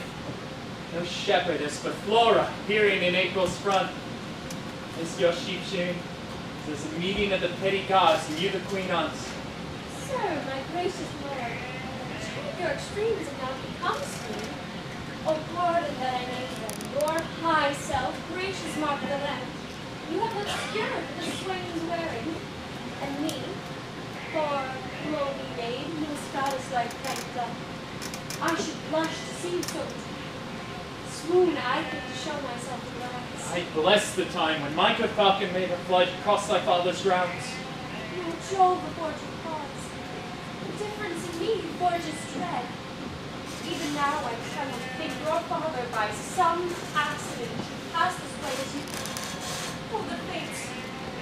What should he think to see his work so noble finally bound up? What should he say? And how should I, in these my borrowed flaws, behold the sternness of his presence? Apprehend nothing but jollity. But the gods themselves, humbling their deities to love, have taken the shapes of beasts upon them. Jupiter became a bull and bellowed. The green Neptune ran and bleated. And the fire-robed god, old Apollo, poor humble swain, as I see now. Their transformations were never for a piece of beauty rare, nor in a way so chaste, since my desires were not before my honor, nor my lust burned hotter than my faith. Oh, but sir, your resolution cannot hold when 'tis opposed as it must be by the power of the king. One of these two must be necessities which then will seek. That you must change this purpose, or I, my life. Thou dearest Perdita, with these false thoughts I prithee, hearken not the mirth of the feast. For I'll be thine, my fair, and not my father's. For I cannot be my own, nor anything to any, if I be not thine. For this I am most constant, this did he say no. Be merry, gentle. Strangle such thoughts as these with anything you can hold alive.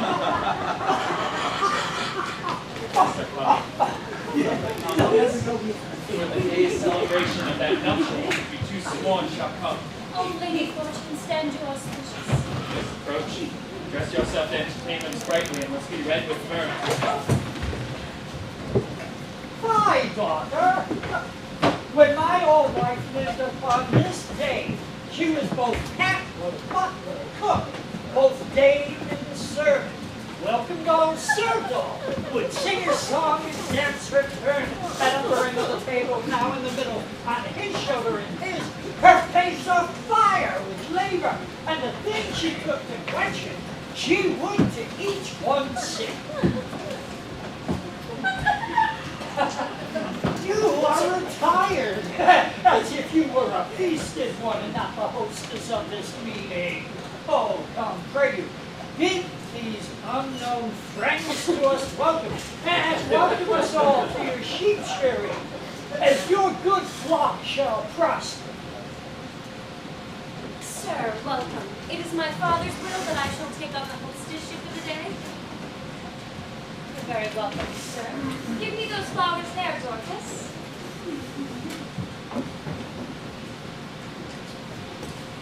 For you, there is rosemary and rue. These sweet seeming and savor all winter long. Grace and remembrance be to you both, and welcome to our shearing. Ah, shepherdess, thou art fair, and wise to fit us with the flowers of winter. Oh, sir, the year growing ancient, not yet on summer's death, nor on the birth of trembling winter.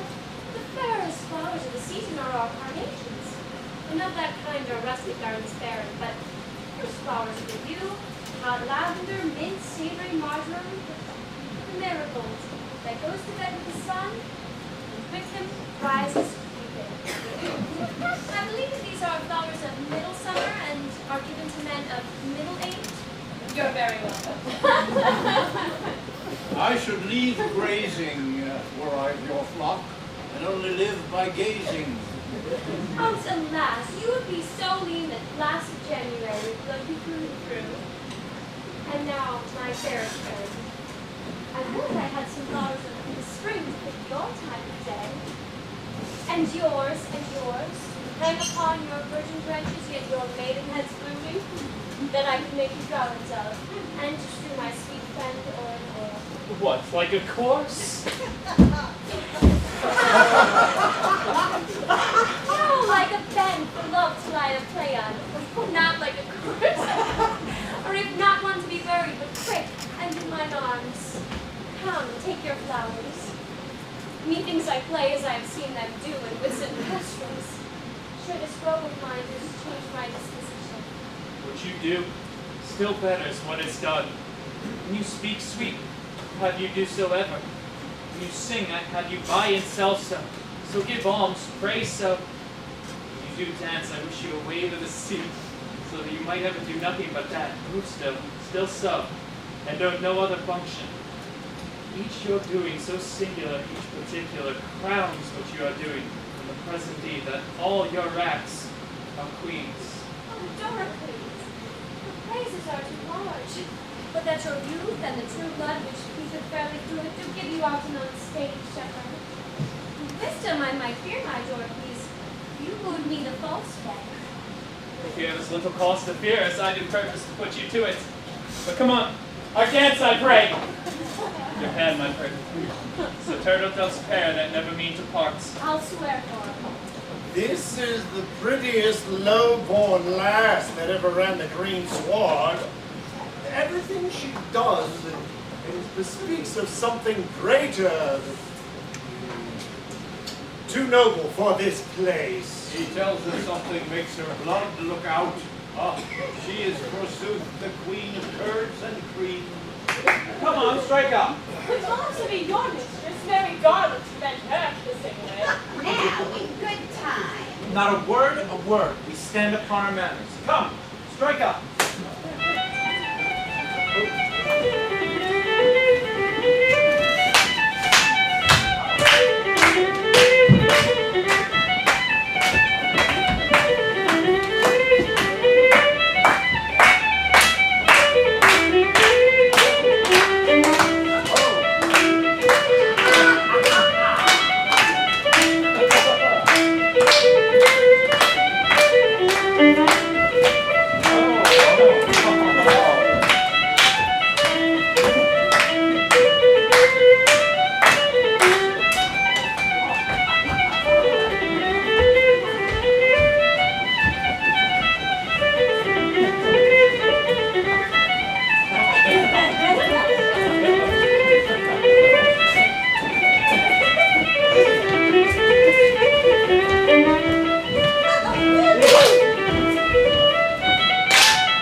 That dances with your daughter.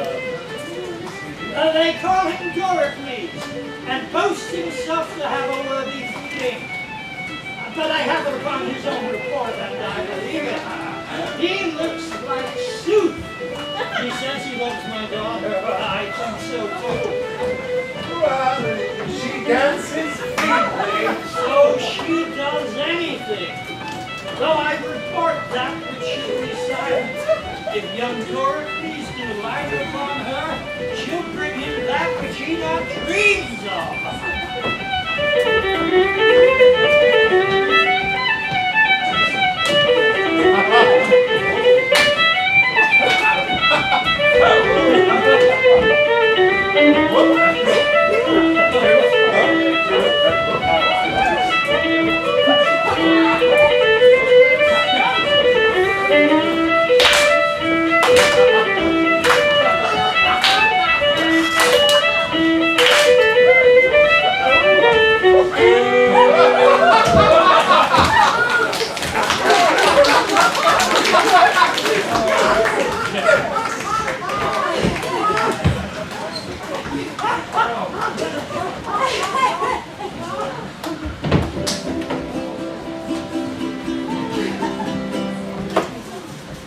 Corn as white as driven snow, cypress black as Aries grow, gloves as sweet as tender as roses, Mask for faces and for noses. Bugle bracelet, necklace, amber perfume for ladies' chamber, golden cloths and stomachers.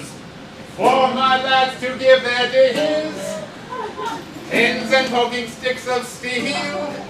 What maids lack from head to heels. Come buy of me, come buy, come buy. Buy, lads, or else your lasses cry. Come buy! If I were not in love with Mopsa, thou shouldst take no money of me.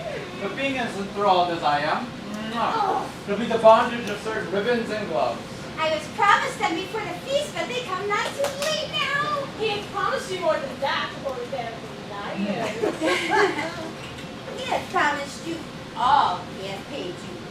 Maybe he had paid you more, but 'twas shame you to give him again. Is there no manners left among maids? They be tittle-tattling before all our guests? 'Tis well they are whispering. Clander your tongues and not a word more. You promised me a tawdry lace and a pair of sweet gloves.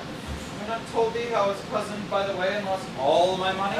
Indeed, sir, there are cozeners abroad, therefore it behooves men to be wary. Fear not, thou man. Thou shalt lose nothing here. I hope so, sir, for I have about me many parcels of charge. What hast here? Ballots? Now buy it. I love a ballad in print or a button. Then we are sure they are true. Well, here's one to a very doleful tune. Our usurer's wife was brought to bed of 20 money bags at a burthen, and how she longed to eat adder's heads and toad's carbonate. Is it true, thank you? Very true, and but a month old. Bless me from marrying a usurer. Come on, lay by. We'll first see no ballads. We'll buy the other things anon. Well, here's a merry ballad, but a very pretty one. Let's have some merry ones. Well, here's a passing merry one, and goes to the tune of two maids wooing a man. There's scarce a maid westward, but she sings it. 'Tis in request, I could tell you. We can both sing it. If thou will verify it, thou shall hear it. 'Tis in 3 parts. We had the tune off a month ago. I can bear my part. You must know it is my occupation. Have at it with you.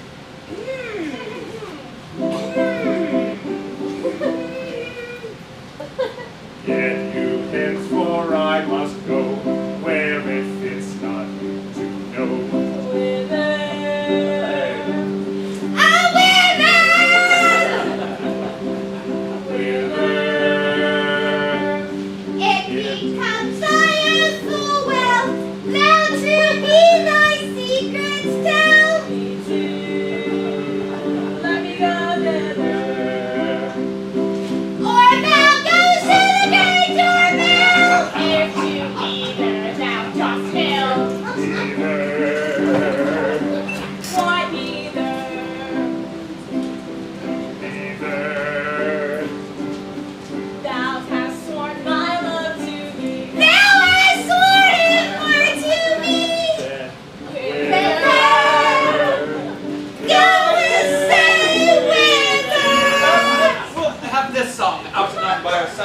Wenches, I'll buy for you both.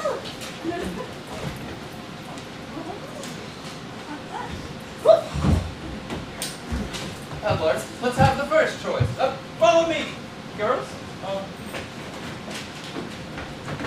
Buy any tape or lace for your cape.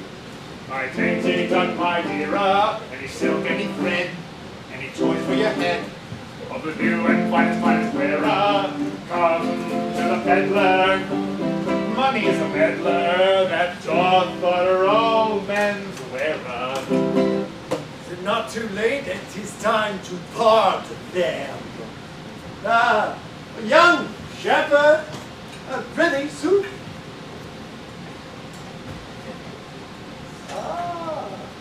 The young shepherd, I see that your heart is full of something keeps you from the feast. Oh, sooth. When I was young and handed love as you, I was wont to load my she with necks.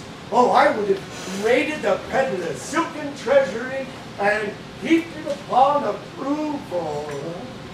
but I see that you have let him go with nothing that you bartered by him.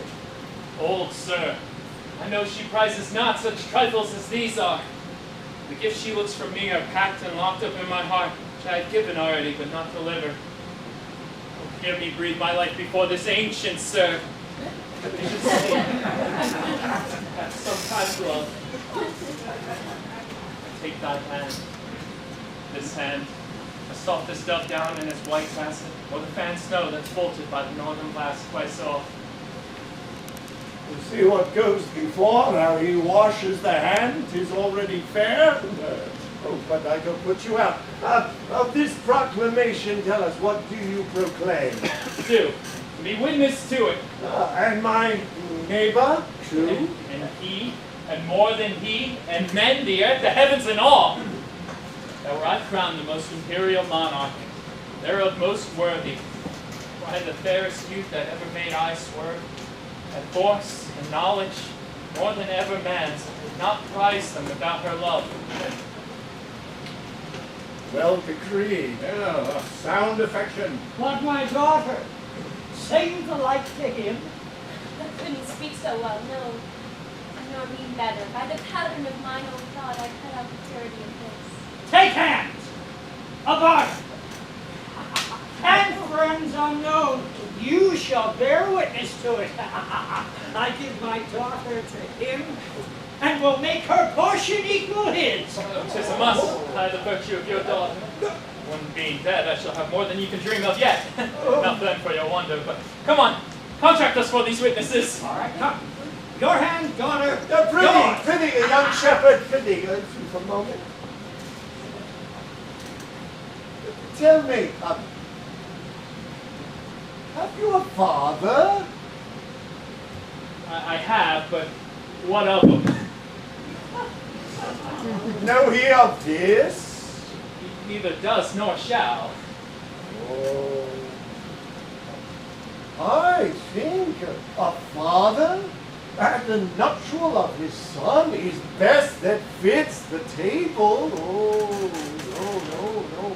no, I mean to ask, is he not infirmed, unable to hold his own affairs? Is he stupid with aunts and aging grooms? Can he see, hear? Know he man from man? Can he dispute his own estate? Be he not bedridden, and can do nothing but what he did, being childish? No, good sir, he has his help, and ampler strength indeed, than most have of his age. I mean, well then, what you proclaim here, the truth is wrong, something unfilial. Reason, my son, should choose himself a wife, but more reason, father, for all in joy of want is just austerity. They should hold counsel to such a business. I yield all this, sir, but for some other reason, grave sir, which does not fit you know, I not acquaint my father of this business. Let him know it. He shall not. Prithee, let him. No, he must not. Oh, let him, my boy. He shall not need to grieve at knowing of thy choice. Come, he must not. Mark our contract. Mark your divorce. Boy, or son, I dare not call thee, thou art too base to be acknowledged. A scepter's heir, that thus a scepter of the sheep-hawk. Oh, and you old traitor. Oh, I am sorry that by hanging thee I but shortened thy life 1 week. And you, oh, excellent piece of witchcraft. will know the force of the royal fool thou copest with. Oh, I'll have thy face scratched with briars and made more homely than thy state, and for you, poor boy. Never I meant thou shalt, if ever I know, thou dost but sigh for knowing the lack of ever seeing this knack. I shall bar thee succession, nor hold thee of blood, no, not kin, far Deucalion off. Mark my words, follow me to court. Thou churl, oh, though full of my disappointment, yet we free thee of the dead blow.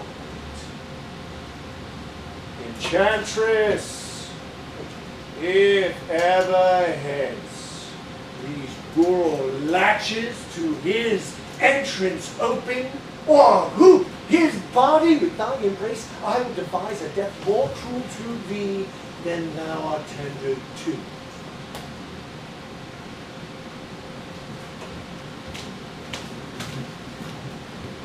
Even here undone. I was not much afeard, for once or twice I thought to speak and tell him plainly the selfsame sun that shines upon his court. It's not his visage from our cottage, but looks on alike. Please you, sir, be gone. I beseech you, to your own sake take care. This dream of mine, being now awake, I'll feed it no much farther, but milk my ewes and weep. Thou no father, speak, ere thou diest. I cannot speak, nor think, nor dare to know that which I know. Oh, sir! You have undone a man of 63 that hoped to fill his grave in quiet, to die upon the bed my father died on.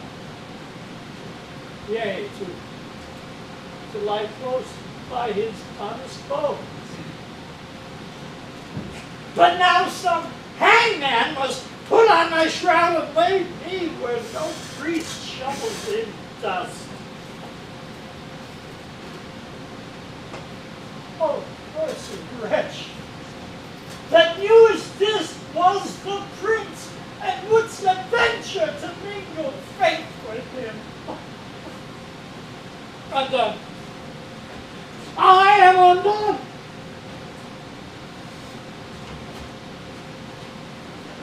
If I might die within this hour, I have lived to die when I desire.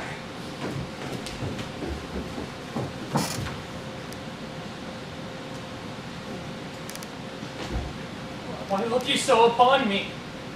I am but sorry, not afeard. Delayed, but nothing altered. What I was, I am. My lord, you know your father's temper. At this time, he will allow no speech, which I can guess you do not purpose to him. And as hardly will he endure your sight as yet, I fear, then till the fury of his highness settle, come not before him. I did not purpose it. I think Camillo. Even he, my lord. How often have I told you to me thus? How often said my dignity would last but till 'twere known? It cannot fail but by the violation of my faith. And then let nature crush the sides of the earth together and mar the seeds within. Stop thy looks. For my succession wipe me, father. I'm heir to my affections. Be advised. I am, and by my fancy, if my reason will dare to be obedient, then I have reason. If not, my senses better pleased with madness. Too good a welcome. Sir, this is desperate, sir. So call it. Does fulfill my vow. And you must think that honesty. Camillo, not for Bohemia, nor the pomp that may be there its gleam. For all the sun sees, or the closed earth wounds, or the profound sea hides, in unknown fathoms will I break my oath to this, my fair beloved. Therefore I pray you, You've ever been my father's honored friend. He shall miss me. As in faith, I mean not to see him anymore. Cast your good counsels upon his passion. Let myself and fortune tug for the time to come. This you may know and so deliver. I am put to sea with her. And here I cannot hold on shore. What course I mean to hold shall nothing benefit your knowledge, nor concern me the report. My lord, I would your spirit were easier for advice, or stronger for your need. Perdita, I'll hear you by and by. It's irremovable. Solved for flight. Now were I happy. If his going I could frame to serve my turn. Save him from danger, win love and honor. Purchase again the sight of dear Sicilia, and that unhappy king my master that I so much thirst to see. Okay, Camillo. I'm so fraught with curious business, I believe out ceremony. Sir, I think you've heard of my poor services in the love that I have borne your father. Very nobly have you deserved. Well, sir, if you may please to think I love the king, and through him what's nearest to him, which is yourself, embrace but my direction. If your more ponderous and settled project can suffer alteration, on mine honor I'll point you where you shall have such receiving as shall become your highness, where you may enjoy your mistress, from whom I see that there's no disjunction to be made, but bias heaven forbid your ruin. Marry her. And with my best endeavors in your absence, your discontenting father I'll strive to qualify and bring him up to liking. How, Camillo, may this almost a miracle be done? Have you thought upon a place whereto you'll go? Not any yet. We profess ourselves to be the slaves of chance and flies of every wind that blows. Then list to me. This follows if you will not change your purpose, but undergo his flight. Make for Sicilia. There present yourself, your fair princess, for so I see she must be. For Leontes, she shall be happy, as it becomes the partner of your bed.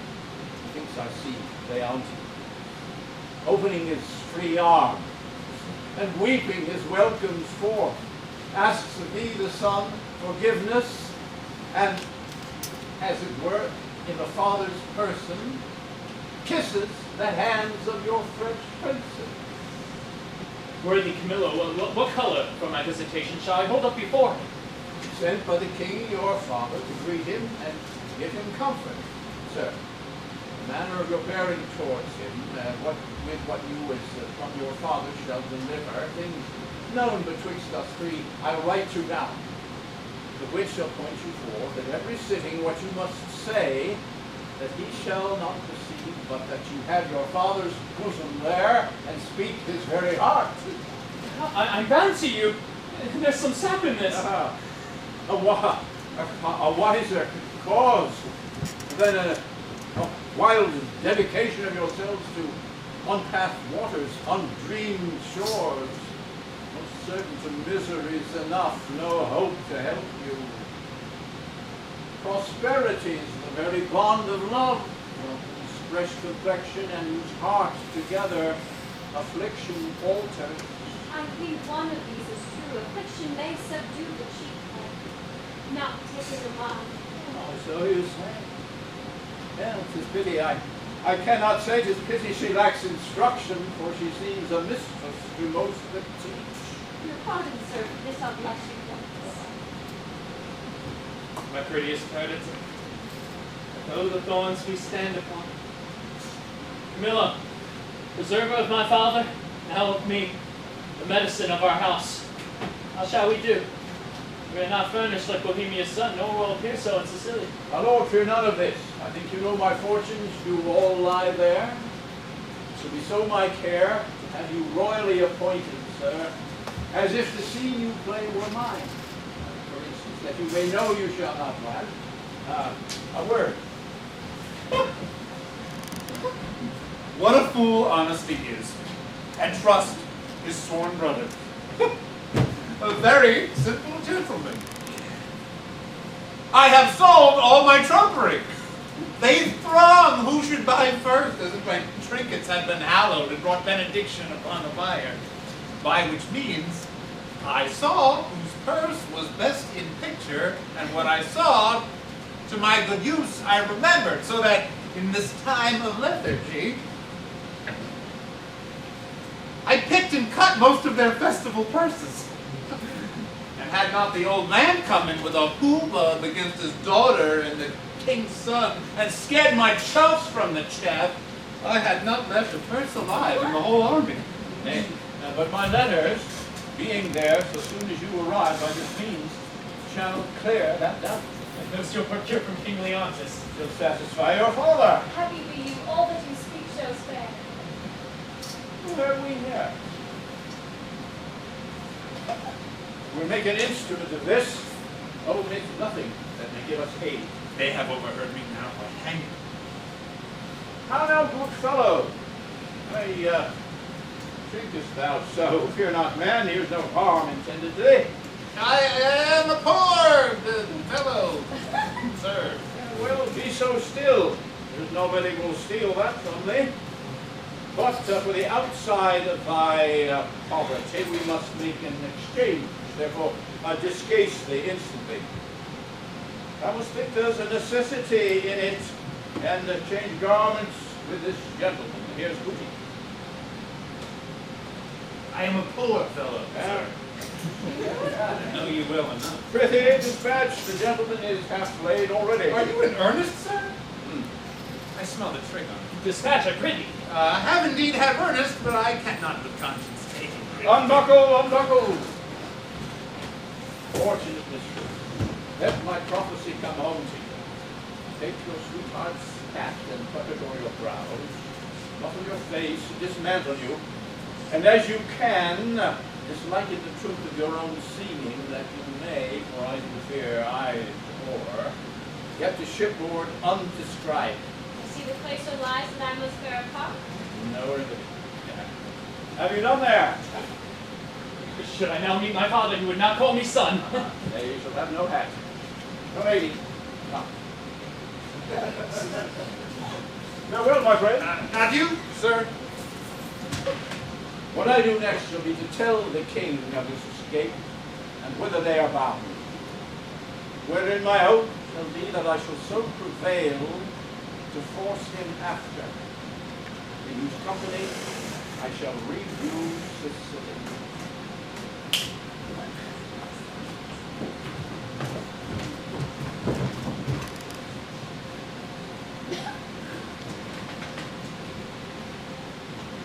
I understand the business. Huh. I hear it. To have an open ear, a quick eye, and a nimble hand is necessary for a cutpurse. To have an open nose is requisite too, to smell out work for the other senses. I see that this is the time when the unjust man doth thrive. Sure, the gods do this year connive at us, and we may do anything extempore. What with the king, the prince himself is about a piece of iniquity. Stealing away from his father, and with his clog at his heels? If I thought it were a piece of honesty to acquaint the king with all, I would not do it. I hold it more knavery to conceal it. Therein am I constant to my profession. Aside, here's more matter for a hot brain. See? What a man you are now? There's no other way but to tell the king, she's a changeling, and none of your flesh and blood. Nay, but hear me. Nay, but hear me. Go to then. She being none of your flesh and blood, your flesh and blood has not offended the king, and so your flesh and blood is not to be punished by him. Show those things you found about her, those secret things, all but what she has. This being done, let the law go whistle. I warrant you. I shall tell the king all, yea, every word, and his son's pranks too, who I must say is no honest man, neither to his father nor to me, to go about to make me the king's brother-in-law. Indeed. His brother-in-law was the farthest off you could have been to him, and then your blood had been the dear by I know how much an ounce. Very wise, my brothers. Let us to the king. There is that in this father will make him scratch his beard. I know not what impediment this complaint might be to the flight of my master. Pray heartily he be at palace. Though I am not honest by nature, I am so sometimes by chance. How now, rustics? Whither art thou bound? To the palace, Senate, like your worship. Your affairs there? What, with whom? The condition of that fardel? The place of your dwelling, your names, your ages, what having, breeding, anything that is fitting to know, discover. We are but plain fellows, sir. A lie. You are rough and hairy. Let me have no lie. It becomes none. The tradesman. Are you a courtier, like you said? And it like me or no, I am a courtier. Seest not the air of the court in these enfoldings? Perceives not thy nose court odor from me? I am courtier. I am courtier capite, one that will either push on or pluck back thy business there, whereupon I command thee, open thy affair. My business, sir, is to the king. What advocate hast thou to him? I don't know it like you, sir. Advocate's the court word for a pheasant. Say you have none. None, sir. I have no pheasant, cock, nor hen. How blessed are we that are not simple men. Yet nature might have made me such as these, therefore I will not disdain.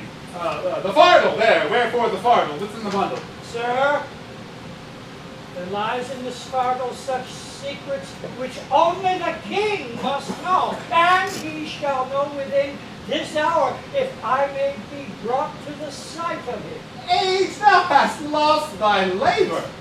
Why, sir? The king is not at the palace. He has gone aboard a new ship to purge melancholy and air himself. For if thou beest capable of things serious, thou must know the king is full of grief.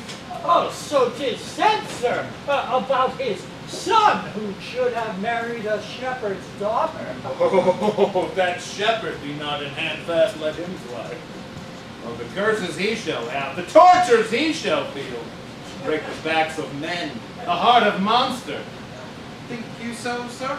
Oh, not he alone shall suffer, with wit can make heavy and vengeance bitter, but those that are humane to him, though be removed 50 times, will all come under the hangman. Which though it be a pity, yet it's necessary. He shall be stoned! All deaths too few, the sharpest too easy. Does the old man our son, sir? Do you hear? Ain't like you, sir? Oh, he has a son, who shall be flayed alive, then anointed over with honey, set upon the head of a wasp's nest, and stand there till he be 3/4 in a dram dead. Then recovered again with aquavitae, then, raw as he is, and in the hottest day prognostication proclaims he is to be set against a brick wall, the sun looking upon him where he is to behold him with flies, blown to death. But what talk we of these traitorly rascals? Tell me, for you seem to be honest, plain men, what have you to the king? Being something gently considered, I can take you to where he is aboard. Tender your persons to his presence, whisper him in your behalves, and if it be in man besides the king to effect your suits, here's the man shall do it. Seems to be of great authority. Close him, give him gold. And though authority be stubborn bear, yet he's all led by the nose with gold. Show the inside of your purse to the outside of his hand, and no more ado. Remember, stone it, play it alive. And it please you, sir, to undertake this mission for us. Here's the gold that I have, and I will make it as much more, and leave this young man with you in pawn until I bring it to you. After I have done what I said? Aye, sir. Give me the moiety. Are you a party to this business? In some sort, though my case be a pitiful one, I hope I shall not be flayed out of it. Oh, that's the case of the shepherd's son. Hang him. He'll demand an example. We must to the king and show our strange sights. He must know 'tis none of your daughter nor my sister. We are gone else. Sir, I will give you as much as this old man does when the business is performed, and remain, as he says, your pawn till it be brought you. I will trust you. Go before toward the seaside. Go upon the right hand. I will look upon the hedge and follow you. We are blessed in this man, as I may say, even blessed! Let us perform as he bids us, for he was brought to us to do us some good.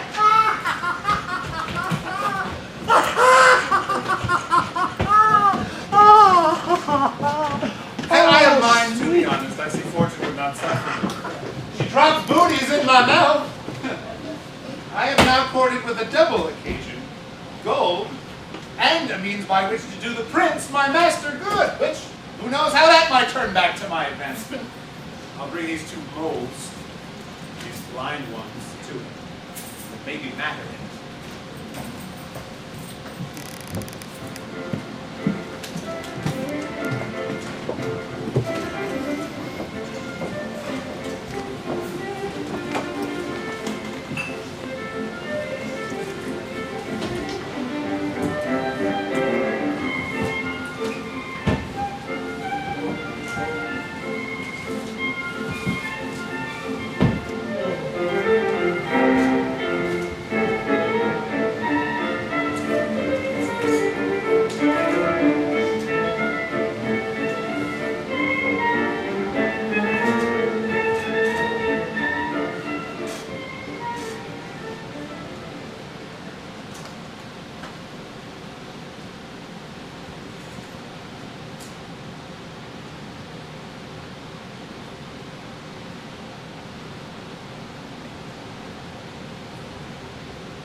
Sir, you have done enough and performed a saint-like sorrow.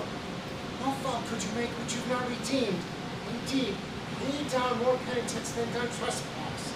At the last, do as the heavens have done. Forget your evil, and with them, forgive yourself. Whilst I remember her and her virtues, I cannot forget mine own blemishes in them. And so still think on the wrong I did myself, which was so much that heirless it hath left my kingdom, and destroyed the sweetest companion that e'er man bred his hopes out of. True. Too true, my lord. If one by one you wedded all the world, and from the all that are took something good to make the perfect woman, she you killed would be unparalleled. I think so. Killed.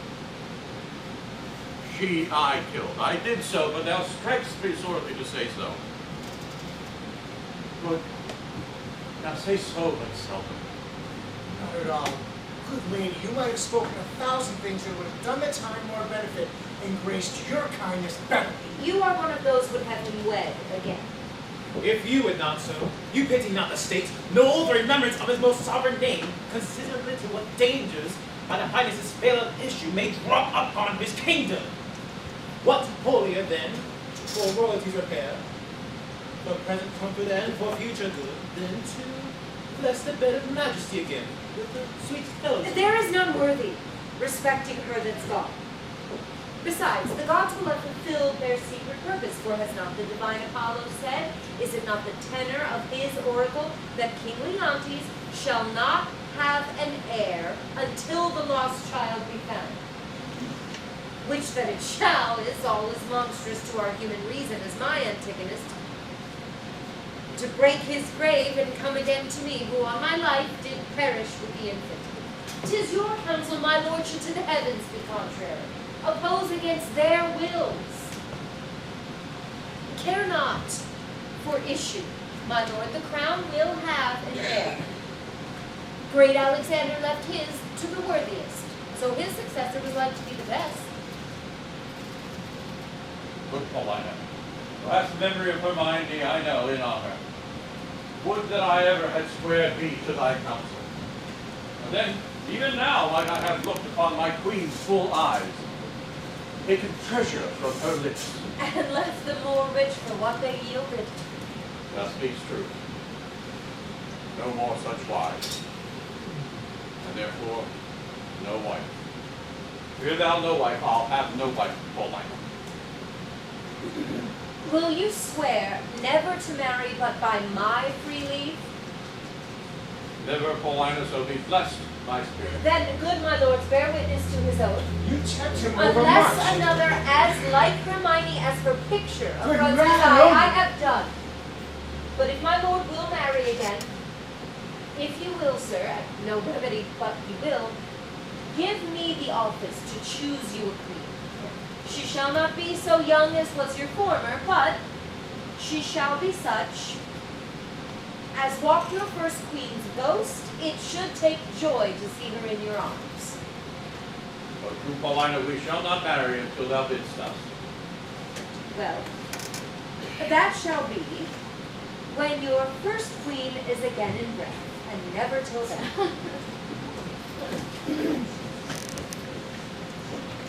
One that gives out himself Prince Florizel, son of Polixenes, with his princess, she the fairest I have yet beheld, desires access to your high presence. What with him? He comes not like to his father's greatness. His approach so out of circumstance and sudden tells us 'tis not a visitation framed but one forced by need or accident. What trade? But few, and those but need. His princess, say you're with him? Aye, the most fearless piece of earth I think that e'er the sun shone bright on. Go, bring that to our embracement. It's not too strange he thus should so steal upon us. Had our prince, jewel of children, seen this hour, he had fared well with this young lord. There was not full a month between their births. Prithee no more. Cease. Thou know'st he dies to me again when talked of. Sure, when I look upon this gentleman, thy speeches will bring me to consider that which may unfurnish me of reason. Ah, there it comes.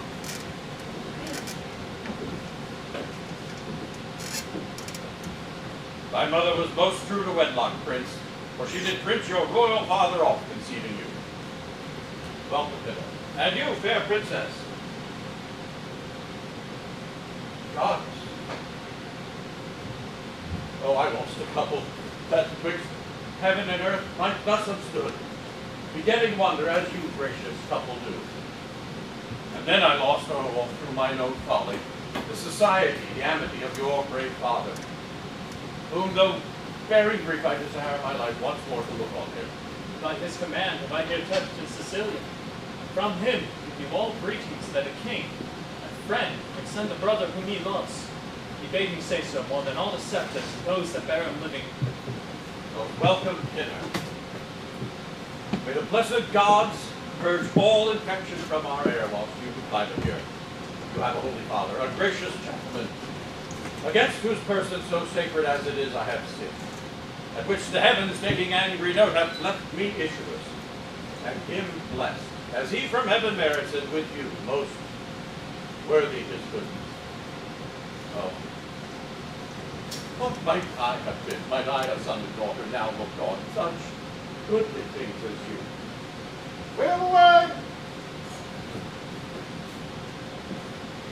Most noble lord, that which I shall present will bear no credit were not the proof so nigh. Please you, great sir, Bohemia greets you from himself by me, desires you to arrest his son, who has his dignity and duty both cast off, fled from his father, from his host and with a shepherd's dog. Where's Bohemia? Speak. Here in your city, I speak amazingly, and it becomes my marvel and my message.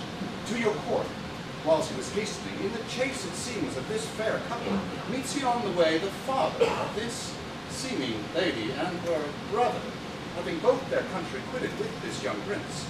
Camillo has betrayed me, whose honor and whose honesty till now endured all weathers. Lay it so to his charge, he's with the king your father. Who? Camillo? I spake with him, who now has these poor men in question. Never saw I wretches so quake. They kneel, they kiss the earth, forswear themselves as often as they speak. Bohemia stops his ears and threatens them with diverse deaths in death. Oh, my poor father. Heaven set spies upon us. Will not have our contract be celibate. You are married? We are not, sir, nor are we like to be. The stars I see will kiss the valleys first. My lord, is this the daughter of the king? She is. When once she is my wife. That once I see by your good father's speed will come on very slowly. I'm sorry, most sorry that you have broken from his liking where you were in duty time. And as sorry your choice is not so rich in worth as to you. You might well enjoy her.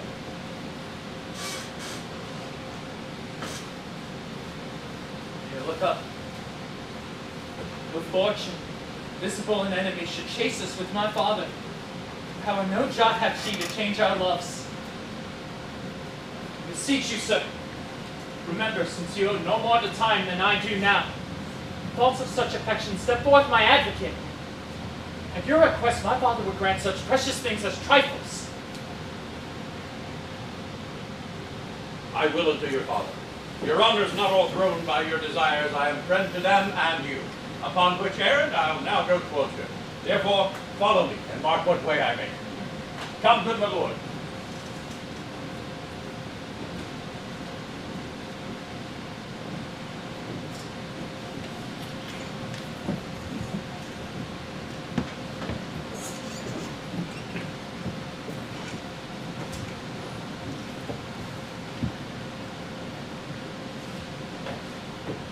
I beseech you, sir, were you present at this relation?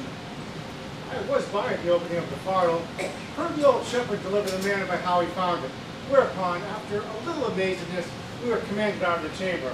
Only this we thought. I heard the shepherd say, he found the child? I would most gladly know the issue. I make a broken delivery of the business.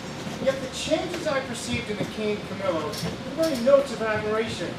There was speech in their dumbness, language in their very gestures. They looked as if they heard of a world ransomed or one destroyed. Here comes a gentleman that doubtless knows more. The news die on. Nothing but bonfires. The oracle is fulfilled. The king has found his daughter. Such a great deal of wonder is broken out within this hour that vowed makers cannot be able to express it. Ah, here's Lady Lily now. She will be more. Good day, madam. How goes it? This news, which is told true, is much like an old tale. The verity of it is a strong suspicion. Has the king found it here? Most true. The mantle of Queen Hermione, her jewel about the neck, the letters of Antigonus found with it, which they know to be his character, the majesty of the creature in resemblance of the mother, the affection of nobleness which nature shows above her breeding, with all certainty to be the king's daughter. Did you see the meeting of the two kings? No. Then you've lost to sight, which was to be seen, cannot be spoken of. There might you have beheld one joy crown another, so and in such a manner that it seems sorrow wept to take leave of them, for their joy waded in tears. Our king being ready to leap out of himself for the joy of his found daughter, as if that joy were now become a loss, cries, "Oh, thy mother, thy mother!" Then he asks Bohemia forgiveness.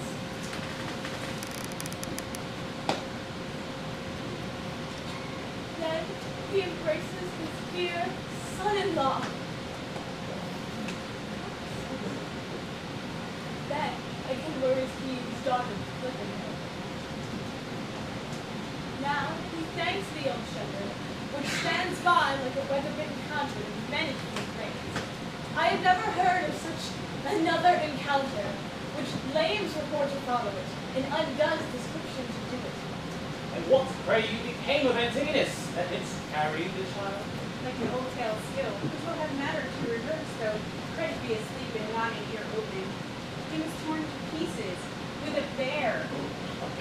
This Leontes, the shepherd's son, who not only has his innocence, which seems much to justify him, but a handkerchief and rings of his that Paulina knows. What became of his bark and his followers? Wrecked the same instant of their master's death. And in the view of the shepherd, so that all the instruments which aided to expose the child were even then lost when it was found. But, oh, the noble combat of joy twixt sorrow was fought in Paulina, for she had one eye declined for the loss of her husband, another elevated that the oracle was fulfilled. She lifted the princess from the earth, and so locks her in embracing, as if she were to pin her to her heart, so she might no more be in danger of losing. Are they returned to court? No, the princess, hearing of her mother's statue, which is in the keeping of Paulina, he's many years in doing, and now newly performed by that rare Italian master, Wm Romano. He's so near to Hermione, had done Hermione, they say, one would speak to her and stand in hope of answer. So then, with all greediness of affection have they gone, and dare they enter himself? I thought she had a great matter there in hand. She has privately twice or thrice, ever since her death of Hermione, visited that removed house. Shall we thither, and without company peace the rejoicing? Who would be vexed that has the benefit of actors? Every blink of an eye, some new grace will be born. Our absence makes us unprivy to our knowledge. Let's unlock. Had I not the dash of my former life, and they would preferment drop on my head.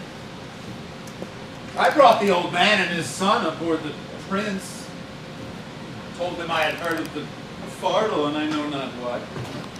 But he, at the time, being overfond of the shepherd's daughter, or so he then thought her to be, who began to be much seasick, or himself little better. Whether extremity continuing, these mysteries remained unsolved. 'Tis all one to me, for if I had been to find out of these secrets, it may not have relished among my other friends. Oh, there come those I have done good to against my will, and already appearing in the blossoms of their fortune. Come, my boy, although I am past more children, your sons and daughters will be all gentlemen born. You are well met, sir. You denied fight with me this other day because I was no gentleman born. See you these clothes? Give me the lie, too, and try whether I am not now a gentleman born. I know you are now, sir, a gentleman born. Aye, and have been so any time these 4 hours. And so have I, boy. So you have. But I was a gentleman born before my father, for the king's son took me by the hand and called me brother. And then the 2 kings called my father brother, and the prince my brother, and the princess my sister called my father father. And so we wept. And they were the first gentleman tears ever we shed. I humbly beseech you, sir, to pardon me all of the faults I have committed to your worship, and give my good report to the prince, my master. Do, son, for we must be gentle. Now we are gentlemen. Thou wilt amend thy life? I, and it like your worship. Take my hand. I will swear to the prince thou art as honest a true fellow as any is in Bohemia. You may say it, but not swear it. I will prove so, sir. To my power. Hark! The kings and the princes are kindred. They go to see the queen's picture. Come, follow us. We'll be thy good masters.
Oh, good and brave, Paulina, the great comfort I have had of thee. What, sovereign sir, I did not well, I meant well. All my services you have paid well. But that you have vouchsafed with your crowned brother and these, the contracted heirs of your kingdom, to my poor house to visit, it is a surplus of your grace which never my life may last to answer. Oh, Paulina, we honor you with troubles. But we came to see the statue of our queen. Your galleries we have passed through, not without much content in many singularities, but we saw not that which my daughter came to look upon, the statue of her mother. As she lived peerless, so her dead likeness, I do well believe, excels whatever yet you looked upon or hand of man hath done. Therefore I keep it lonely apart. But here it is. Prepare to see life as lively mocked as ever still sleep mocked death. Behold and say, 'tis well.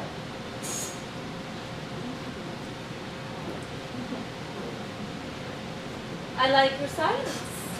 If the Moor shows off your wonder, but yet speak of first you, my liege, comes it not something near?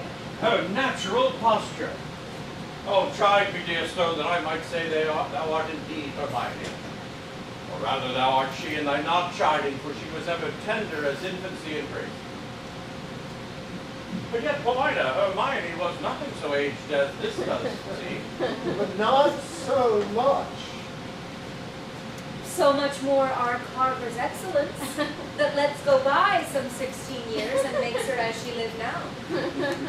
Oh, thus she stood, even with that life of majesty, such warm life as now it coldly stands when first I wooed her. I am ashamed that does not the stone rebuke me for being more stone than it. O royal peace, there is magic in thy majesty, which has my evils conjured to remembrance. And from thy admiring daughter taken the spirit, standing like stone with thee. And give me leave, and do not say it is superstition that I kneel and implore her blessing. Lady to the queen, and when I but began, give me that hand first. Oh, patience. The statue is but newly fixed. The color is not dried. Oh, Lord, your sorrows were too sore laid on. With 16 winters you could not blow away, as many summers dry. Scarce any joy did ever live so long. No sorrow but killed itself much sooner. Dear my brother, let him that hath the cause of this have power to take up all your grief and piece it up himself. Indeed, my lord, if I had thought the sight of my poor image would thus have brought you, for the stone is mine, I'd not have showed it. Do not draw the curtain. No longer shall you gaze on it, lest your fancy think anon it moves. No, let be. The Lord, will not you be and breed, and that these veins did verily bear blood? Miraculous. The life seems warm upon her lip. Oh, the fixture of her eye has motion in it, as we have mocked by art. I'll draw the curtain. My lord is almost so far transported, he'll think anon it lives. Oh, Paulina, let me think so 20 years together. No settled senses of this world can match the pleasure of that madness. Let alone. I am sorry I have thus far stirred you. But I could afflict you farther. Oh, Paulina, for this affliction has a taste as sweet as any cordial comfort. Still, methinks there is an air that comes from her. What fine chisel could ever yet cut breath? Let no man mock me, for I will kiss her. Good, my lord, forbear. The ruddiness upon her lip is wet. You'll mar it if you kiss it. Stain your own with oily painting. Shall I draw the curtain? No, not these 20 years. So long that I stand by and look for all. Either forbear, quit presently the chapel, or resolve you for more amazement. If you can behold it, I'll make the statue move indeed, descend and take you by the hand. But then you'll think, which I protest against, I am assisted by wicked powers. What you can make her do, I am content to look upon. But to speak, I am content to hear, for 'tis easy to make her speak as moved. It is required you do awake your faith. Then all stand still. On those that think it is unlawful business I am about, let them depart. Proceed, no foot shall stir. Music, awake her. Strike. 'Tis time. Descend. Be stone no more. Approach. Strike all that look upon with marvel. Come, I'll fill your grave up. Stir, nay, come away. Bequeath to death your numbness, for from him dear life redeems.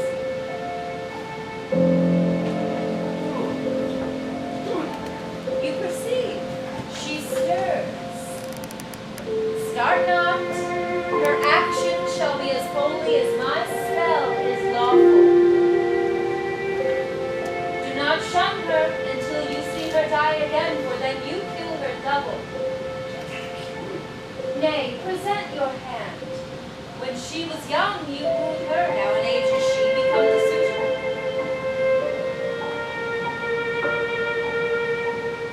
Oh, she's warm. Let it be an art as awful as eating. She embraces him. He hangs about his neck. If she pertain to life, let her speak. Why, the mesquites where she doth live, or if not, stole she from the grave. That she is living, were it but told you, should be hooted at like an old tale, but here she lives. Though yet she speak not, mark a while. Please you to interpose, fair madam. Kneel, and pray your mother's blessing. Turn, good lady, our Perdita is found.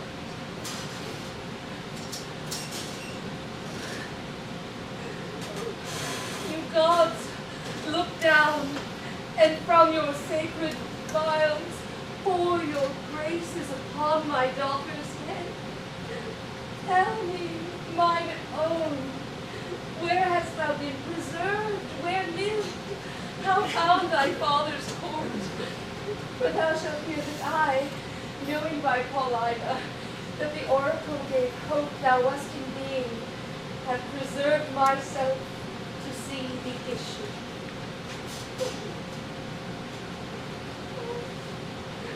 Go together, you precious winners all. Your exaltation partake to everyone. I, an old turtle, will wing me to some withered bough, and there my mate, who is gone forever, lament till I am lost. Oh, Paulina, peace. Thou shouldst a husband take by my consent as I by thine, no wife. Let us from this place, oh one. Look upon my brother. Your pardons both, that ere I put between your holy looks my ill suspicions. This is your son-in-law, and son unto this king, as heaven's directing his throat plight to our daughter.